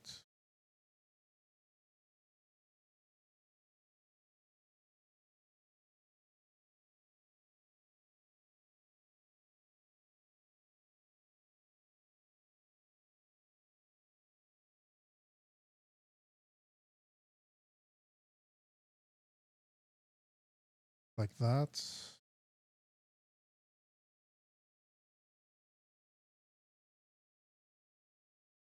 I forget. I forget if this is a Clangd thing.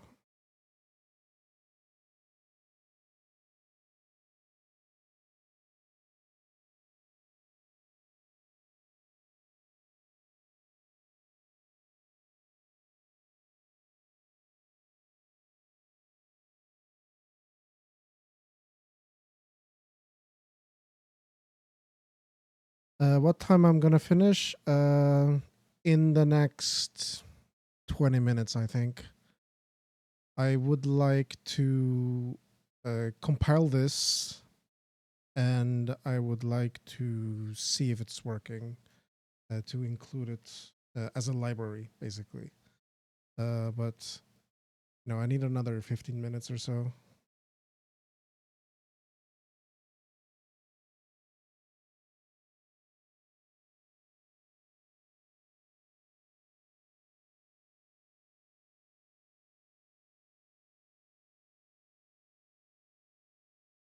I think that's gonna be fine. I can look that up later, but I believe this is portable. So then I will just do that instead.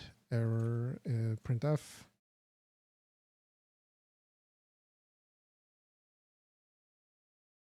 Invalid preprocessing token.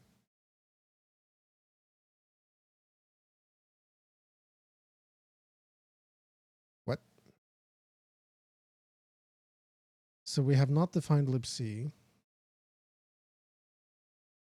We have not defined printf.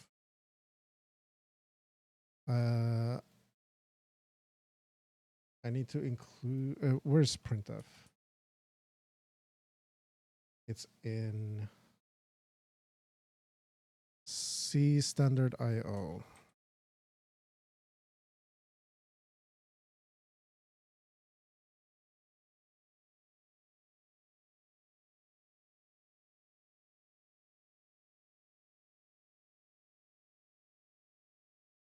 Invalid syntax. Why though?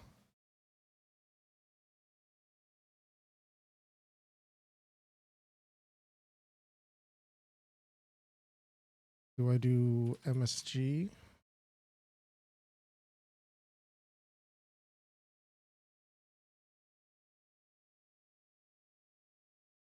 I think that solves it, yeah.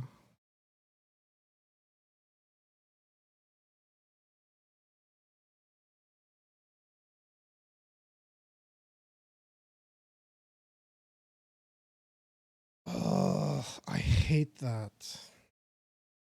Microsoft GoTo. Isn't that...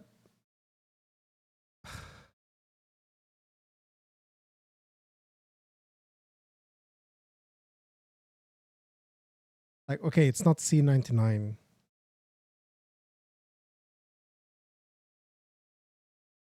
That is this... it's the worst extension to not have.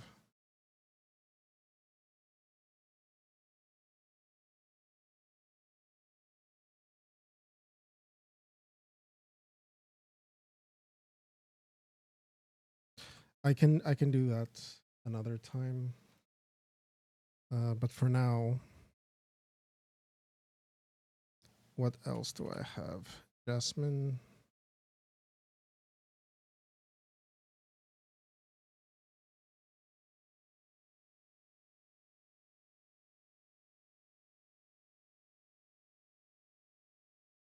JSON tokenize.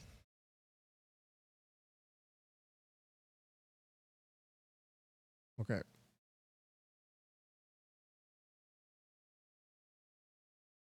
So let's add that to my build.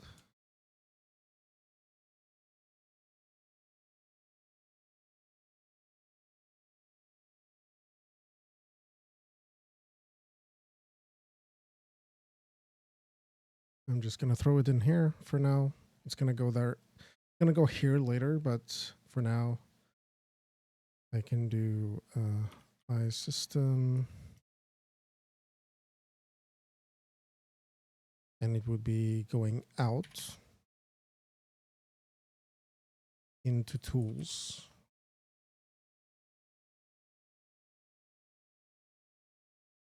Into source.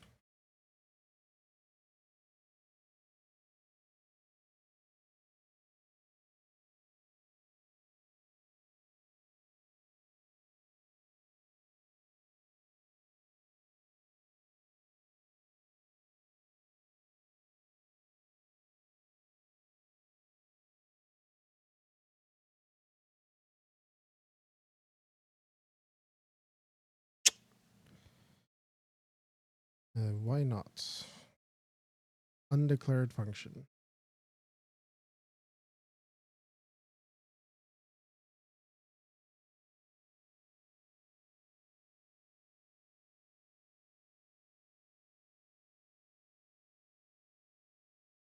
So we go up one, tools, source is right there.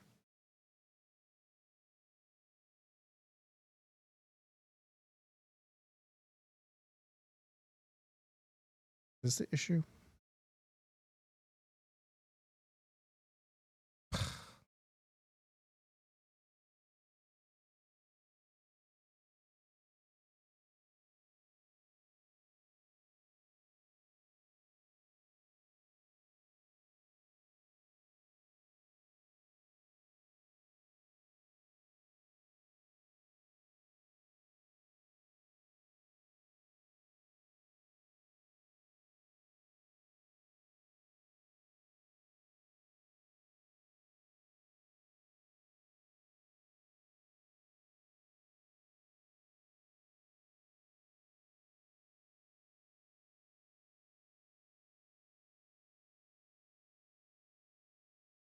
What if I'm using a direct path?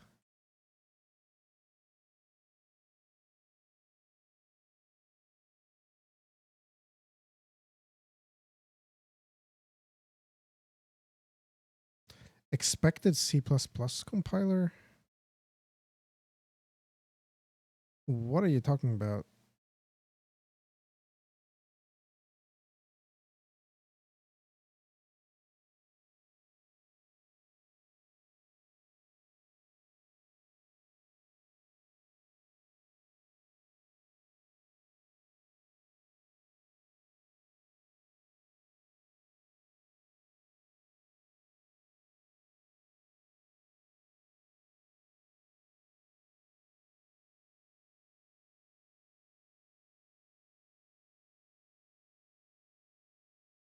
Why would that be a thing?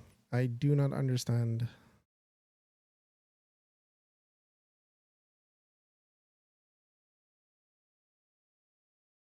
Okay, I have no idea what's going on there.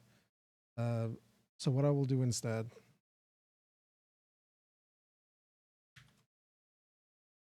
I will put this in the Masstronaut source. And remove it from here. That's strange. I need to see why that happens.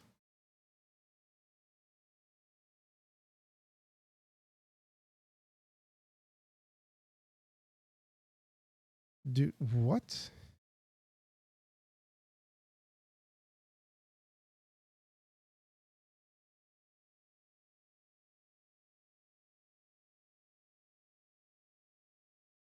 Am I including C library, C++ libraries by accident?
Okay.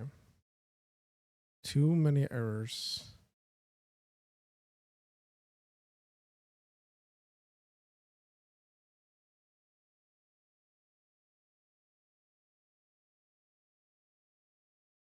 Okay, that does work. So now I can put it back to tools.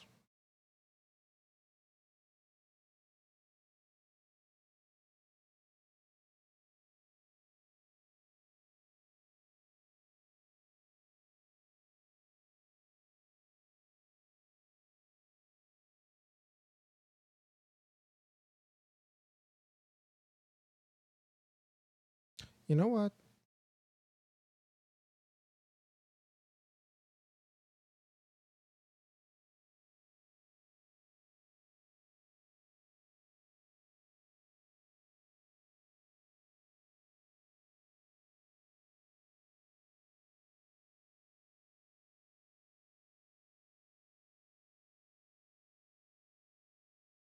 I should probably rename this.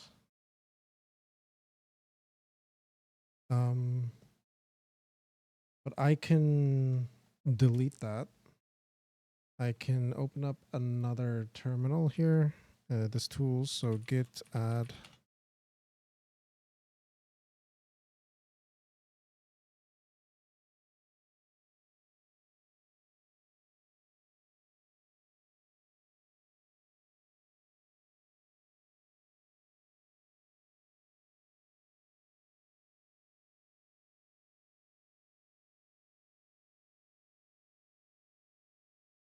So now I'm pulling it into my, let's see here, into my externals. I should rename that to dependencies, by the way. I have tools, source, and I have JSON there. And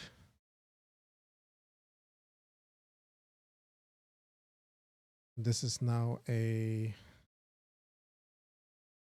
system include.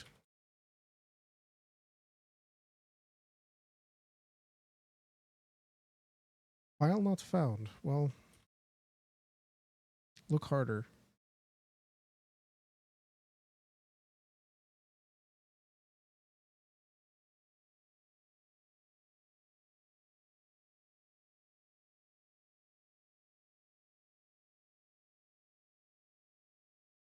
That's typical.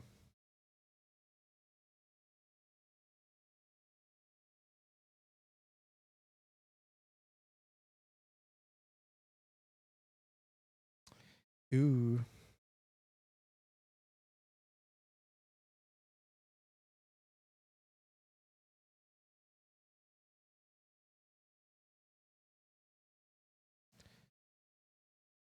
Greetings, Dino.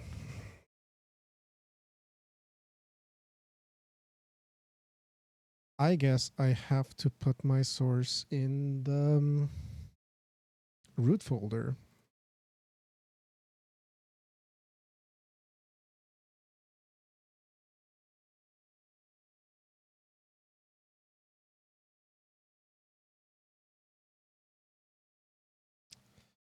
Is there no way around that?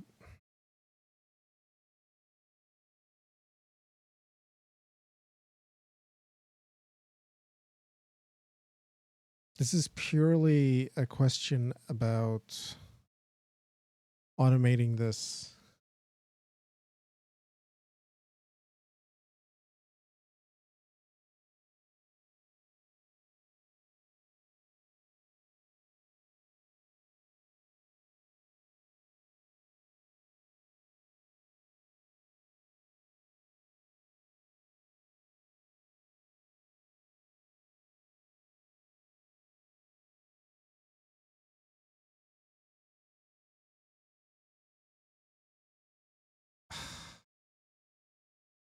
I don't know. I have to think about that. I'm gonna do just what I was doing before. So iSystem.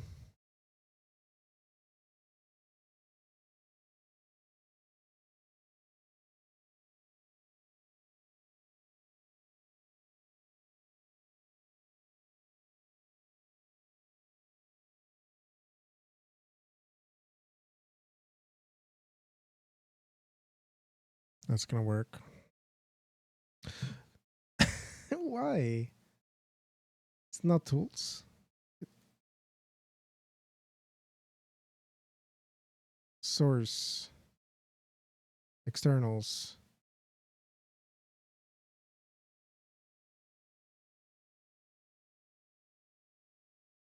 There's probably something like, oh, I can do that, you know. Actually, let's just try that real quick. That might be the only thing I need.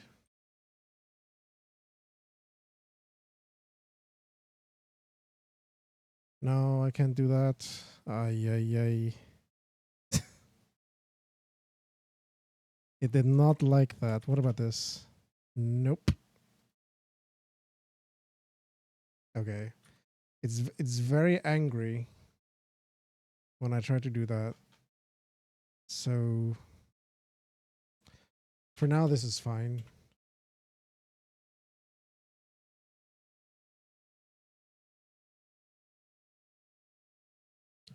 Cool. And this, I can restart. And now there will be not any error here. Do I keep the whole design in my head or do I draw it out? Well, the way I'm doing it is I'm thinking I need to parse JSON. And the reason I need to parse JSON is because I need to have a JSON file that has all of my text. So, you know, I have this text or another language here or another language here or here. And so like I'm doing it step by step. I'm building the thing that is the minimal product to draw the text. So like if I'm going here right now, invalid JSON file. Nice.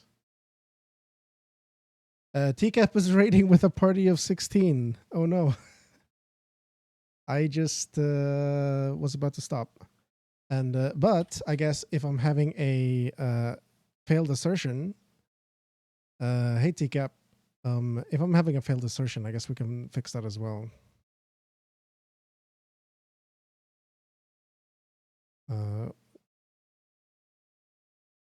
So yeah, the what I was saying, the way I am just doing it is I'm thinking about, okay, what's the next thing that I need to do? So I am parsing the text. I am what do you call it? Like shaping the text, and then I am rasterizing the text, and then I'm using OpenGL or some other library, graphics library, to draw the text. And then I position the text so like all those things are related to text, and it's just like step by step. What's the first thing I need to do? Second, third, fourth. Later, I might want to, play audio. So then, okay, I need to load the file. I need to parse the file. I need to load a sound playing library. Maybe I need to use a write and read cursor. What about tucking the text into bed? Yes, that's what I'm about to do in a moment. But apparently I'm having a syntax error. Now, one thing that I don't like, so what I did here,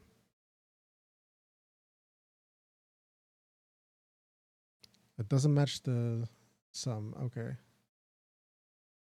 Maybe I just need to rebuild it.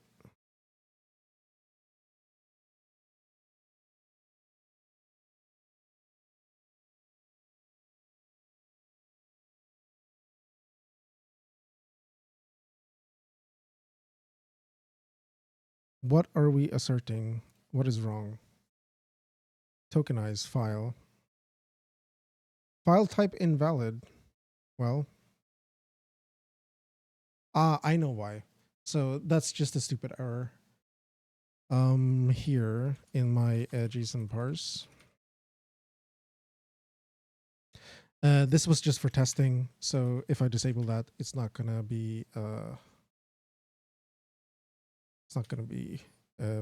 having any issues. So yeah, this is what I have so far. I started with drawing the triangle, and then I started to draw something that was textured. Then I started to transform the rectangle. Then I started to read the TTF file, and then I started to rasterize the TTF. Then I started to shaping the text so that the space here is correct. And, then I started to add line breaks automatic. So like I have a specific width of the text. And all those kinds of things. What am I going to use JSON for? Well, if I have a bunch of text, then basically I'm going to use it for storing the text that I need. Maybe I will expand that. I don't think so, but you can imagine expanding it to where you are writing your UI in that. So you write here the texture you want to use, the position you want to have, and the text that should be inside of it. Because sometimes these things are quite annoying to write in C code. Or if you do, you have to compile it and things like that. And what I would like to do is I would just like to have all the text in some format that is easy to access, and then I'm going to iterate through all of the texts, and I'm going to make up my library of characters, the glyphs that I want to draw, sort them by by the most commonly used one should be at the top, and then I am because I think when you have a couple of hundred of glyphs, I don't think it's necessarily worth it to have a what do you call it?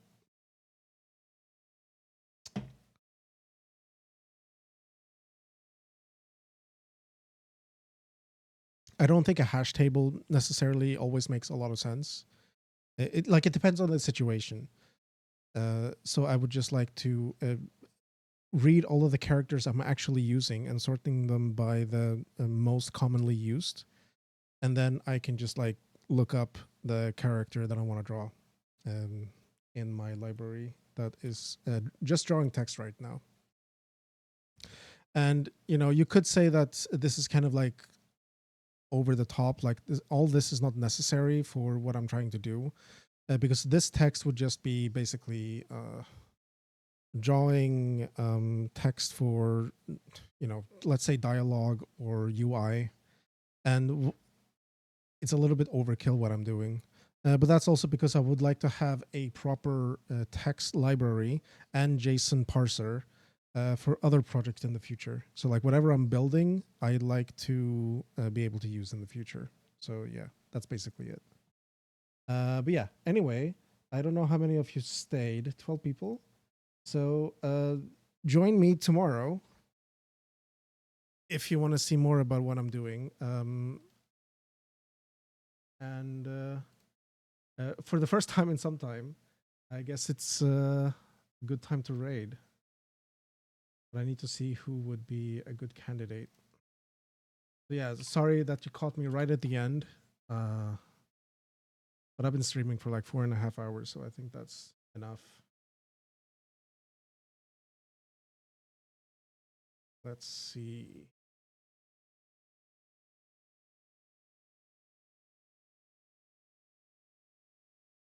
You guys have any recommendations? Maybe not the 18+ one.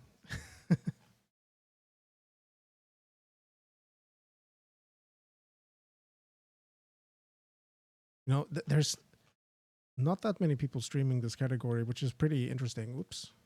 I don't know even what I clicked. I don't know if you guys have noticed, but like Twitch is very slow for me. There was one person streaming that I liked. I guess he's not live right now. Raid Mango? Nah. He doesn't program.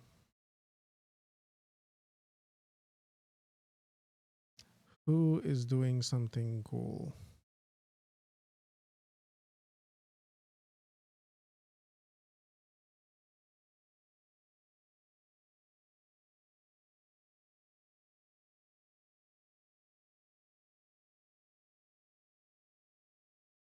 Nah, I'm sorry, guys. It seems like there's not anyone that I can find. Anyway, thank you for watching. I hope maybe you will join me in the future, and have a good night. See you.